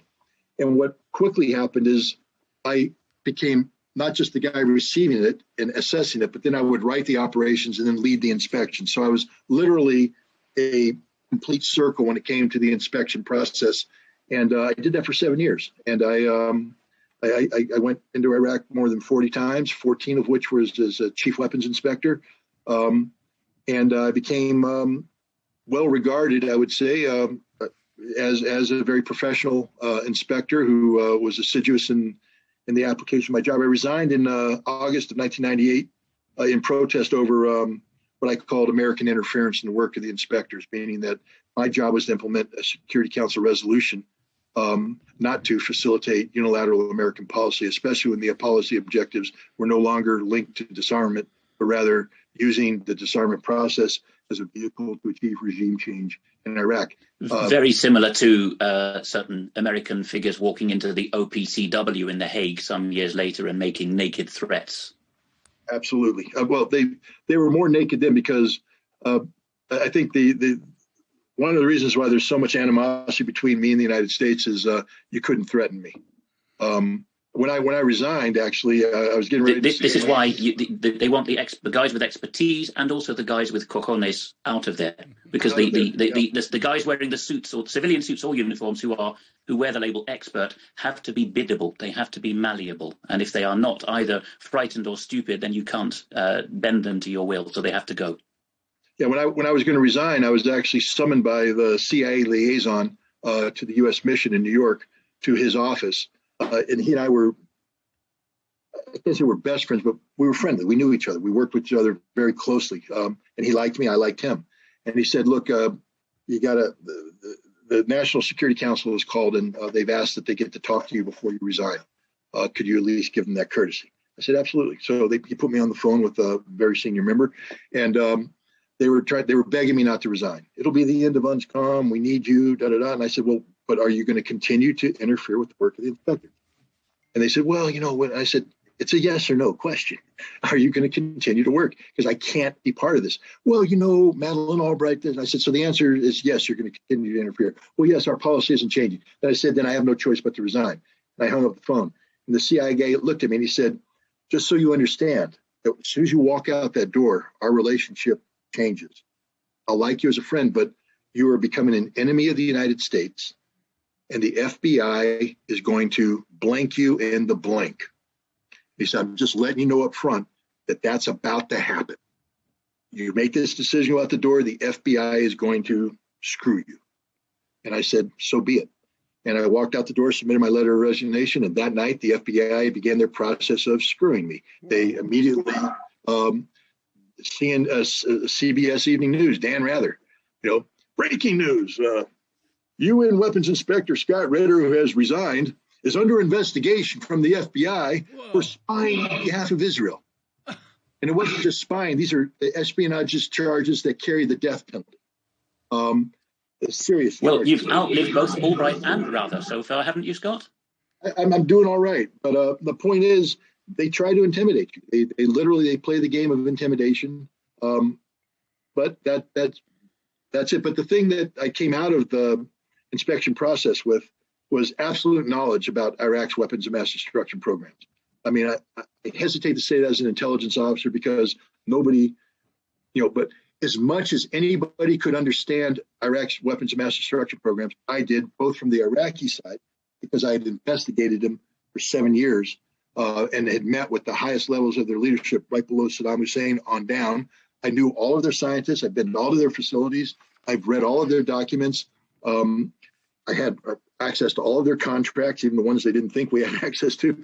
I knew that. And then I also knew what the world knew, because I was the senior liaison to DIS, to B&D, to Jordanian intelligence, to Israeli intelligence, where this notion of me spying for Israel comes in, French intelligence, everybody who was anybody in the Iraq WMD game.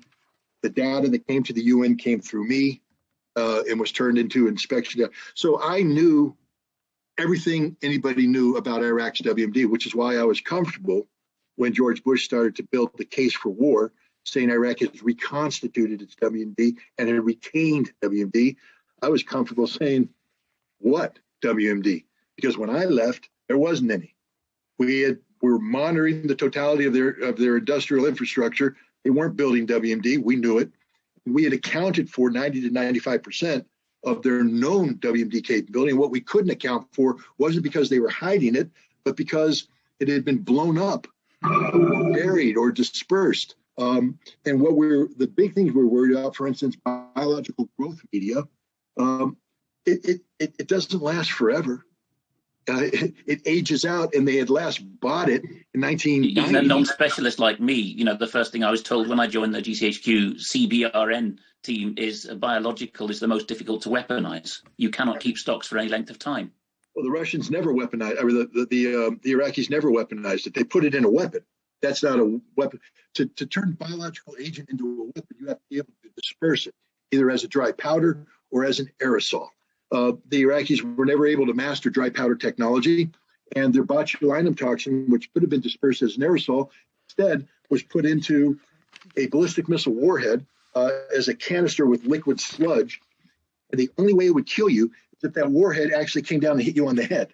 Because if the warhead missed you, it would hit the ground, break open, and the sludge would seep into the earth. And it's not going to, unless you pick it up and start lapping it up, you're not going to get sick. So they didn't have a biological weapon.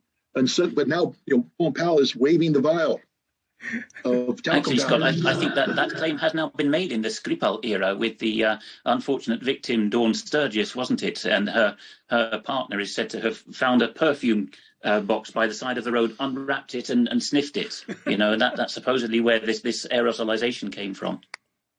Well, who knows what's going on with that. I just, again, all I can say about the Skripal affair, because I'm not an expert in it, is if it's the world's most deadly substance, it's not very deadly. That's all I'm going to say. And the same thing with Navalny, was apparently attacked by it, and he's still alive. So who knows? But, the bottom line is my experience with Western intelligence in the post-Cold War era is that the intelligence services have, by and large, become politicized. I watched it with American intelligence. I watched it with British intelligence.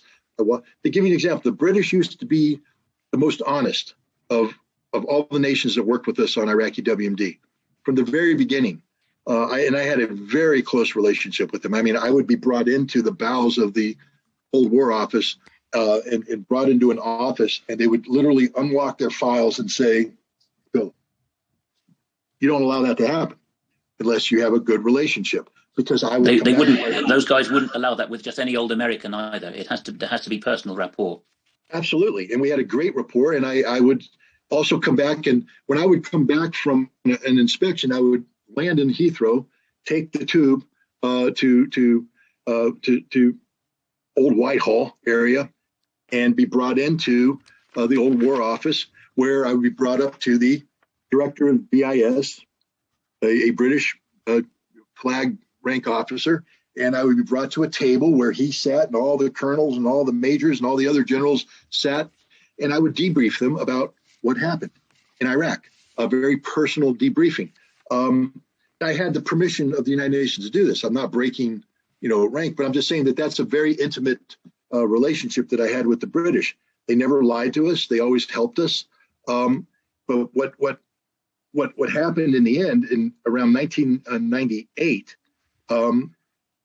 the British gave up hope of being able to disarm Iraq in accordance with the will of the United Nations, and instead they bought into the American notion that the only solution to the Iraqi WMD problem is regime change, and they shut down. This is, of course, because this was the first year of the Clinton-Blair special relationship, and that one only lasted 2 or 3 years when they were both in office together. But it was really a special relationship because those two guys saw eye to eye on how they wanted to remake the world order. Well, they shut down the cooperation. To give you an idea of the level of intimacy of this cooperation, there were two big projects that I was working with the British at that time. One was a SIGINT project, where we had British military SIGINT operators covertly inserted into Iraq, doing a job for the United Nations, not for anybody else. And the British were very good about that, understanding how this worked, that we controlled the take, we controlled who assessed it and all that. But because it's good liaison, you make sure the Brits get what they need to get to help us. And then the second one was with MI6, and we were involved in the covert penetration of a Romanian aircraft missile production company, Aerofina, that the Iraqis were in the process of trying to buy 51% stake. How do we know that? Because the British and the Israelis were working the human source, and we were getting the documents from them. Now, you know this, if you're a human source and you give documents, those are some of the most closely held secrets ever. Right, so that'll cost you your life. Yeah, why are they giving them to me? Because they trust me. Why are they allowing me to fly to Romania to meet with the SIS chief of station, who introduces me to the Romanian intelligence counterparts so we can run this operation? That's the level of intimacy. Overnight, they shut these down on instructions from the United States, because helping the United Nations achieve its disarmament objective. Because why were we going after Aerofina? Because we were concerned that the Iraqis were acquiring guidance and control technology that they weren't permitted to acquire.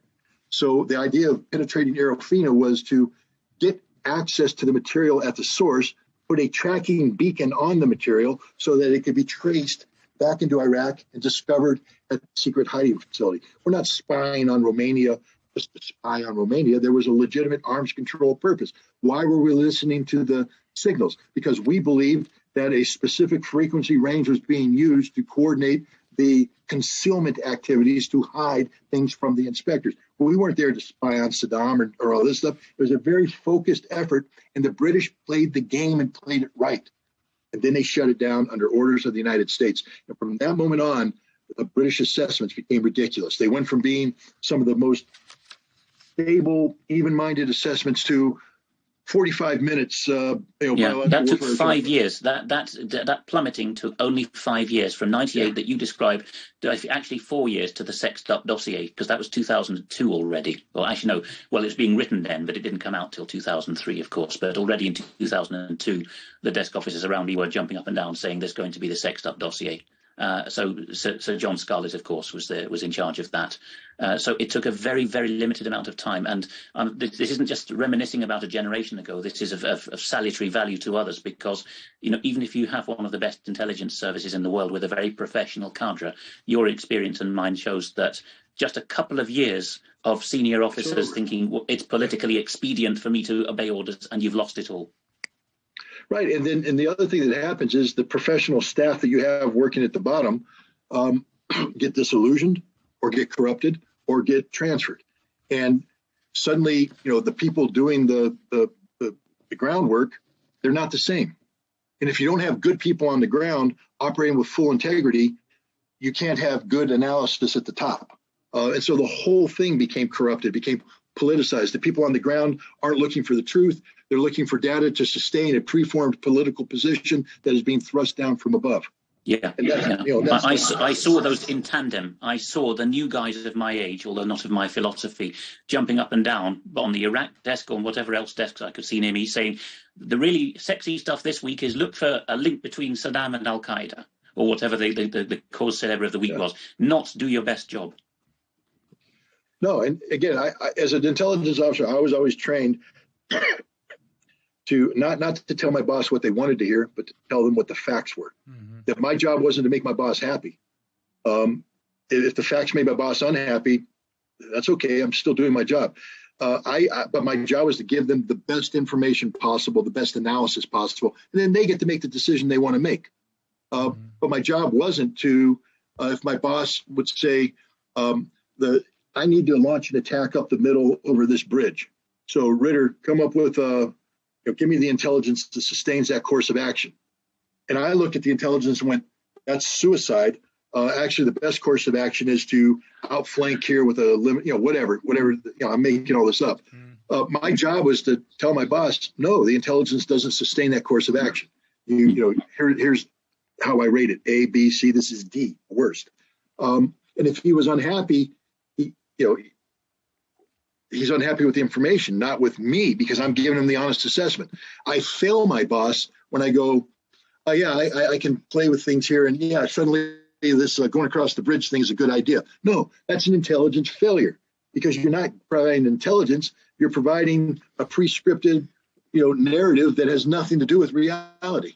And here we are 20 years after that change happened, and we are projecting this onto the Russians now. So that the heads of intelligence services are saying Putin's top brass are afraid to tell him the truth. Pure projection of what they've experienced their whole careers.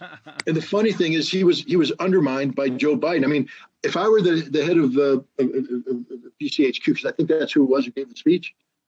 Yes, it was.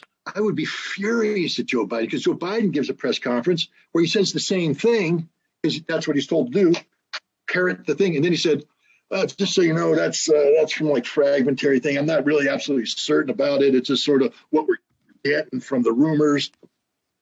The head of GCHQ just put his entire professional reputation on the line, spewing this nonsense, and Biden cut him off at the knees, which is what the Americans always do.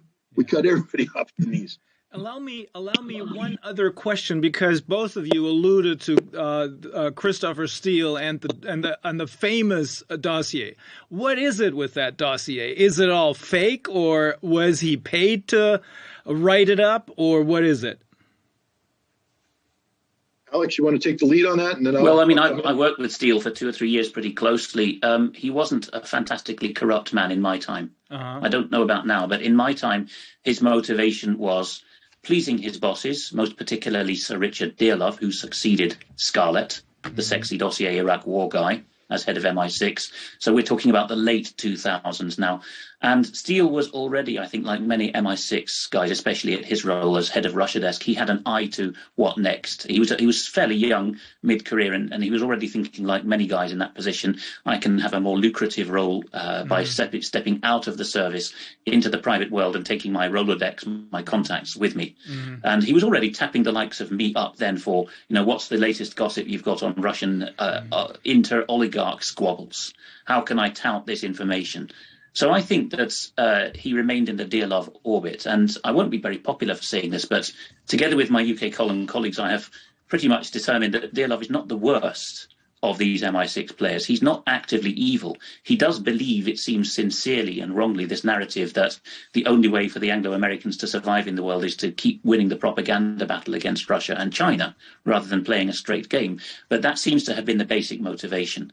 I do think, however, that when Steele arrived in Washington and started making more and more connections with the FBI, which I think Scott will attest is the dirtiest of the US federal level services, although it contains many fine people too, it's very politicized because it's the internal security service, then he did, to some extent, fall to the bad side.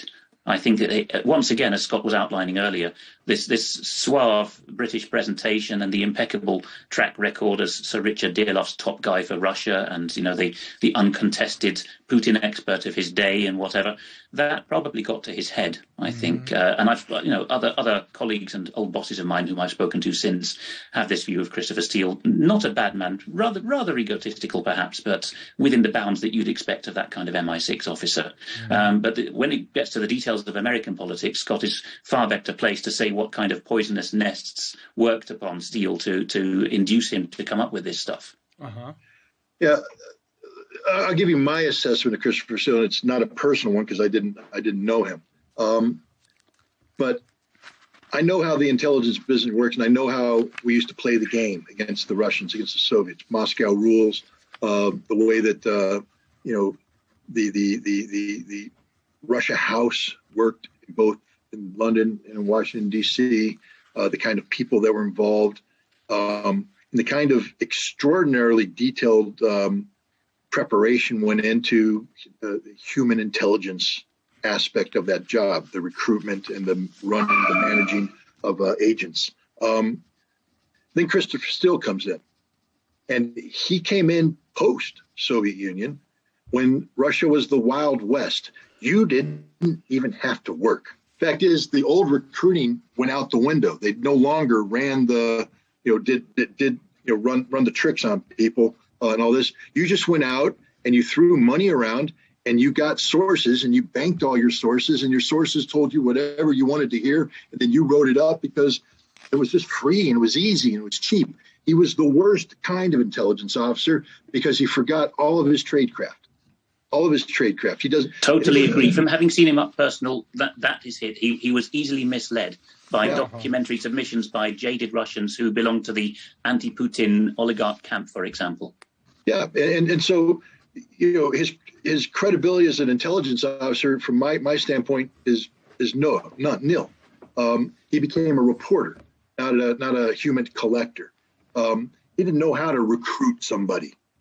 People allowed themselves to be recruited, as opposed to Christopher Steele doing the old game. Well, while we're on Christopher Steele and recruitment, he did confide in me that his preferred recruitment pool was McKinsey. And this is very topical with the French McKinsey scandal, which is by no means confined to France. The Blair operation, global whatever it's called, was also said that if your McKinsey will take you no questions asked, just as we'll trust you as much as if we trained you ourselves, which has to say a thing or two. I did bump into some of the guys who worked directly under Steele, who started off at McKinsey as well. He wasn't blagging. Wow. Okay. But now we come to another aspect of his career. Because as soon as he finished his time there, I believe his name got leaked along with others and was published. So his utility as a covert collector of human is gone. He's now an outed agent who then is sent, I believe he was sent to Paris first. And then from Paris, he went to London and became the head of Russia House. Now, Russia House used to be where your best people were. Why would you take a guy who has no street credibility in Russia, has no active human management skills, who has been outed and forced into management at a level beyond which he is actually capable of operating competently, and you make him head of Russia House? Only the British can answer that question. But I will say, well, I was there, and I can't answer it. All I know is that his immediate colleagues, superiors, and juniors, they weren't hostile to him when he came into office, but they did have the attitude to me, look, Alex, what he does is new style. You'll have to ask him about who he recruits and what his reports are based on. It's not how we do business.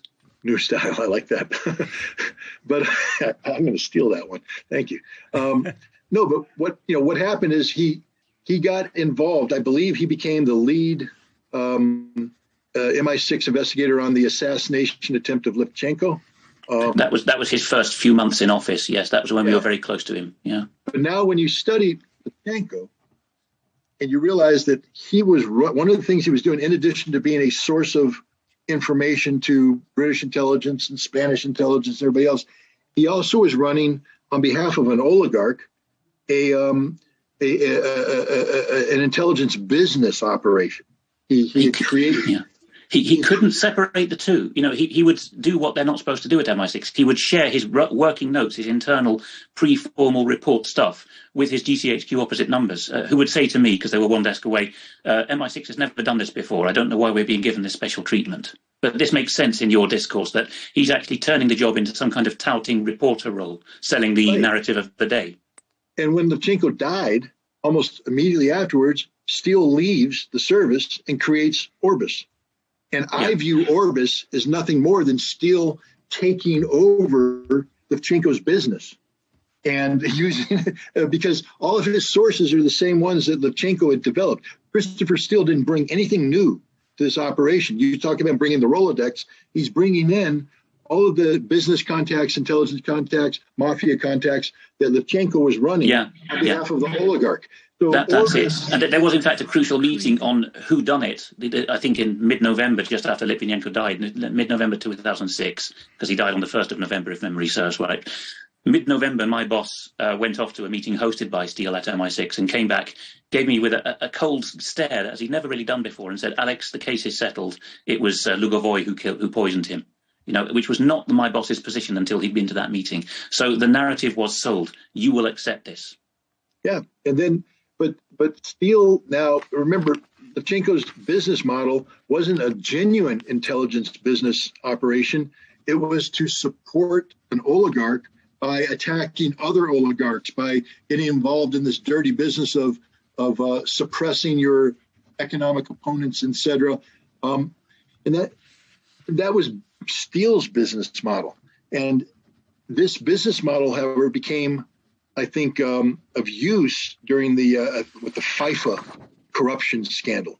Steele was able, through no work of his own, but through inherited sources, able to provide unique information in support of an FBI investigation into FIFA. And this suddenly, and again, now we come back to the thing that we joked about earlier. You take a guy who's selling you horse manure and you put a British accent and he's suddenly selling you gold, pure gold. And you're going to buy it as pure gold. So Steele is selling stuff that isn't horse manure, but it's not to want to be snobby, but he's actually got, if I remember correctly, a Midlands background, and he certainly didn't go to a superior boarding school, and I think he went to Oxbridge, I'm not sure. But anyway, the old hands in the service would have looked down their noses at him as one of the plebs. And yet the Americans didn't get that. We're nuance. Americans. We don't know. It's just a British accent. We love it. But he sold himself as this top-notch practitioner of human intelligence to his American counterparts, not only in the FBI, but also at the State Department, that people were vouching for him. And then when this whole dossier thing comes along, the origins of this are clear. He was hired by a U.S. company whose name is eluding me because I wasn't prepared to talk about this. But yes, it begins with a C, doesn't it? It's one that had been doing opposition research on behalf of the DNC. But then when the opposition research became solely focused on Donald Trump, they hired Steele with the express purpose of getting the dirt on Donald Trump. Mm-hmm. And Steele went into this in a way that an intelligence officer is never supposed to. He brought his personal bias in. Mm-hmm. He hated Donald Trump. This was not just an intelligence project. This was a project of passion. He wanted to get this finished. Yeah, I mean, the context, of course, was that the British establishment at the time, and UK Column was covering this all through that period, mid-2010s, was we're about to lose the Americans. Under Trump, they're going to go off on their own. Of course, the previous director of GCHQ, Hannigan, resigned in a great hurry when Trump's election was confirmed in January 2017. That was the context. It went through everything through to nuclear weapons policy. The thought was, in fact, one guy, the Soros think tank guy, Nick Whitney at the European CFR, even said at RUSI, a British think tank in London, if we can't house train Trump, we're going to have to go around him. So that was the context in which Trump and his superiors, Steele and his superior Dearlove particularly hated Trump because they thought we're about to lose the game with which we won the Cold War.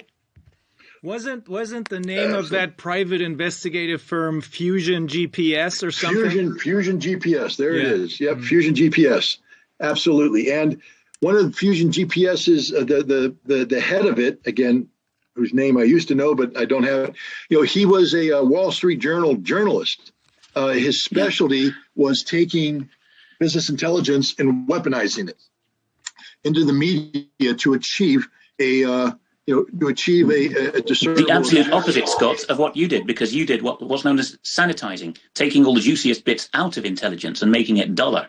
And of course, what journalism does is sexes things up. And that's exactly. And so one of the whole things that Christopher Steele was involved in, that the narrative shows that he was doing this in the fall, was selling his product to the media. Remember, he'd have Fusion GPS would organize get-togethers with various journalists, and then Christopher Steele would brief them, and some of them bought into it, some of them didn't buy into it, etc. That took place in the fall. But what's interesting about this is when you take a look at when Steele first brought out his initial reports, everybody says, oh, nobody paid attention. Now we found out that everybody paid attention. The FBI received this, the FBI acted on them.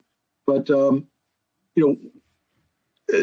Senator Reid, who was at that time either the Speaker of the House or I think he was not Speaker of the House, the Senate Majority Leader. Yeah, from Nevada. From Nevada. He actually received something from the FBI. And the reason why I say the FBI is that when he took it and he confronted the head of the CIA in a meeting in early August, they told James Comey that you needed to. Reid wrote a letter where he specifically chastised the head of the FBI for not getting on board, not doing what needs to be done to make this source available. And the question is, what source? It's not a CIA source, so this isn't the Russian double agent that the CIA director Brennan was running in violation of everything, feeding Obama intelligence written by the Kremlin, fed to him through this double agent to influence Obama's action. It wasn't this, because that would be a CIA only. This was the FBI, and the only information this time of that character, especially information that dealt with the guy who traveled to Russia. He was the one who got his phone. Was it Denisov? No. It's an American. Yes, who wrote that fantastic book? Yes, the Cypriot guy, Papadopoulos. No. The one who the FISA warrants were. Li Bing, something like that. He was arrested, right? Well, no, he was exonerated. He was. He's the one guy that walked away with this thing totally exonerated. He's the guy that got approached by the Russians in New York, and he worked with the FBI as a cooperating witness that ended up getting these two Russians arrested. And then he traveled to Moscow in July, and he met with people. And Christopher Steele wrote this up as he was, that he was meeting with, the top people coordinating on the release of the WikiLeaks stuff. And it was all a lie. But Steele's write-up of this made it from the FBI to Reid, and Reid references it in his letter. So you know that it's the Steele dossier. And this is the earliest infusion of the Steele dossier for political purposes that most people ignore now, because everybody talks about what happened in the fall when the FBI fired him from his contract. But the fact that the FBI claims that's when they first started receiving this information. But the fact trail shows that the FBI actually received this information in early July. And it was Peter Strzok who received this information, and it guided Strzok's decision to expand the Operation Hurricane, I think they called it, into a counterattack. So the Steele dossier actually played a huge role in shaping everything that happened down the road. It's not this bit player near the end that everybody talks about. It was early on, and it was done by the head of Fusion GPS, who is the one who used his contacts to get a hold of Peter Strzok. So Christopher Steele, is that Glenn Simpson? Mm-hmm. Glenn Simpson. That's exactly the guy. And Carter Page. Carter Page is the other American. He was the foot in the door guy, the Trump campaign guy who was the pretext to start an intelligence operation. Right, but he was actually just a guy who oversold himself, as everybody does, and was as innocent as the day is long. I mean, he truly was this traveling innocent who was just bouncing around thinking he was doing the right thing, and everybody's misreading what he's doing. Christopher Babes Steele, abroad. Yeah, he got Christopher Steele got the rumors. He met with the presidential advisor. But the guy had a brush. I mean, maybe it was an old school brush pass, but it really was, hey, how you doing? Good to see you. Yeah, I'm going to listen to your speech. Hey, good day. Good talking to you. That was it. That got turned into an intimate conversation where they discussed the, X, Y, and Z. And this was used to get FISA warrants to illegally spy on Carter Page and the Trump enterprise. So, Christopher Steele is a man that if he ever travels the United States, I think will be arrested on site and properly prosecuted. Just like Prince Andrew. Yeah. Different story, but yes. Oh my God. I like these war stories. This is incredible. I mean, really, I think this is going to make people's jaws drop. Extremely interesting insights into both of your trades, which is basically the same, I would say. Very, very good. I love that. It's a very dark subject, but you made it a very light one, and you're still able to make fun of it. My father used to tell me, you've got to do the right thing, but still try and have fun doing it. And I think that's what this is all about. But our replacements, Rainer, can't make fun of it because they are ideologically committed. They have a stick up their rear ends and they take it so deathly seriously, and they see the world in monochrome, right? So to them, there is no humor. That which the Brits and Americans used to be known for, self-effacement, not taking themselves too seriously, that's completely gone out the window now.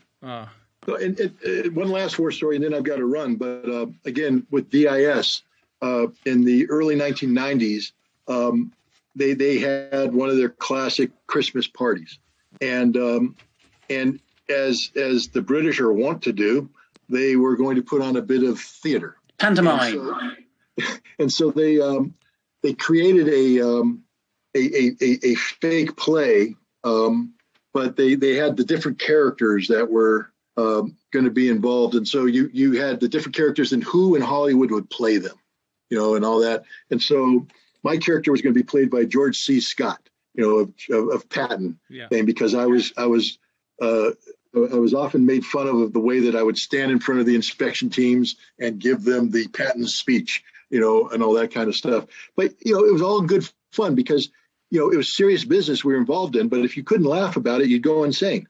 You had to laugh about it. You had to have fun. You had to be human. You had to be able to make fun of people and take fun being directed at you, because it wasn't meant to hurt. It was meant to bring joy, actually, to people. Right. So our replacements have gone insane on the job, and that's why they can't laugh at themselves. Yeah. I don't disagree with you at all. Okay. Well, unfortunately, I'm getting the high sign that I have to go and prepare for another meeting. But I thank you very much for inviting me. It was an absolute pleasure to meet you guys, and I hope down the road our paths can cross again. I'm sure we will. It was sheer pleasure, despite the topic. Thank you so much, Scott, for taking the time, and thank you very much, Alex, as well. Much obliged. Thank you. Thank you, guys. Alex, pleasure. Take it easy and have a great weekend. Thank you. You too. Okay, thank you. Das war der Kracher. Das war der Kracher. Es ist der Wahnsinn. Natürlich besteht die Möglichkeit, aber diese Möglichkeit ist nicht sehr wahrscheinlich. Also das sehr plausibel, passt alles zusammen, passt zu dem, was wir auch schon vorher gesehen haben. Mein lieber Mann, es ist alles am Ende eine Illusion, mit der wir arbeiten, durch die wir durchgucken müssen. Holy smokes. Ja, also sind wir am Ende einer, wie ich finde, äußerst gelungenen Sitzung. Bitte? Ja, wir haben noch, ja, richtig. Wir hätten ja jetzt eigentlich noch die Bundesaußenministerin der Bananenrepublik Deutschinnenland, Frau Professor Dr. Annalena Baerbock, die unter anderem folgende Bücher geschrieben hat. Mein Lebenslauf, zu finden in der Abteilung Fiction, hat schon diverse Neuauflagen gehabt. Zukunftsweisende Visioninnen für ein verendendes Europa. Warum die Kanzlerkandidatin der Grünen das Rennen nicht gemacht hat, das hätte sie uns erzählen sollen. Das hohe Gut der Fressefreiheit, auch dazu hätte sie was sagen können. Und eine Lösung für das Koboldproblem. Wo kommt das eigentlich her und warum wir koboldfreie Batterien brauchen? Warum wir einen Spitzensteuersatz von 45 € brauchen und wie sie den Innovationsstandort Deutschland stärken will. Irgendwie hat sie es nicht geschafft, weil ich glaube, sie ist immer noch damit beschäftigt, einen Eimer Wasser ohne fremde Hilfe umzukippen. Schade. Ja, trotzdem haben wir heute eine gute Sitzung gehabt. Absolut fantastisch eben. Wirklich absolut. Sehr spannend. Ja. Und auch schön, dass die beiden so gut gelaunt waren. Ja, und wir haben noch ein paar für das Wochenende noch ein paar Einspieler, und zwar ein kurzes Video von unserem Freund, dem kanadischen Pathologen, der war auch schon mal hier, Roger Hodkinson.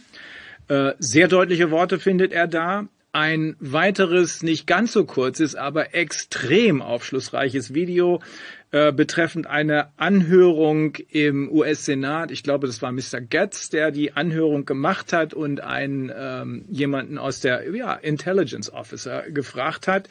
Da geht es um Hunter Bidens Laptop, der ganz komisch verschwunden ist.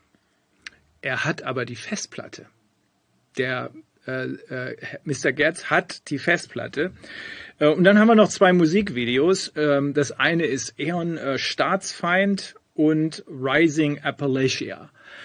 Gucken wir uns das gleich mal an, aber du musst erst noch unsere Zuschauer verabschieden. Ja, also wir sind, wie Rainer schon sagte, wieder am Ende einer, ich finde, wirklich wieder absolut weiterbringenden Sitzung. Ja. Ja. Und also man kriegt es kaum zusammen. Nächste Woche steht ja diese Entscheidung an. Ich glaube, am 7. April soll die Entscheidung fallen zu der Impfpflicht-Thematik. Ich bin ja mal sehr gespannt, was dabei herauskommt. Also wir haben noch was, ich denke, in den nächsten paar Tagen wird sich da noch einiges tun an Aktionen, die wir machen, um die Leute nochmal darauf aufmerksam zu machen, dass das keine gute Idee ist und auch eben die Entscheidungsträger darauf aufmerksam zu machen. Für die ist es erst recht keine gute Idee. Die sind alle dran wegen vorsätzlicher Tötung. Absolut. Also das ist tatsächlich ein größeres Problem. Ich würde mir da die Finger nicht blutig machen wollen. Mhm. Ja, also kommt ein bisschen was und ansonsten vielen Dank fürs Zuschauen und wir können unsere Arbeit nur machen, wenn wir auch dabei unterstützt werden. Ihr unterstützt uns dabei, das ist wirklich toll und ich hoffe, wir können auch weiter mit Unterstützung rechnen, gerade für die anstehenden Projekte. Und Open Media machen ja hier die technische Übertragung und machen das auch auf Spendenbasis. In diesem Sinne wünschen wir noch viel Spaß oder, wie will man sagen, Erkenntnisgewinn bei den Filmen, die wir gleich noch zeigen und wünschen einen erfreulichen Freitagnachmittag und ein schönes Wochenende. Bis nächste Woche dann. Schönes Wochenende.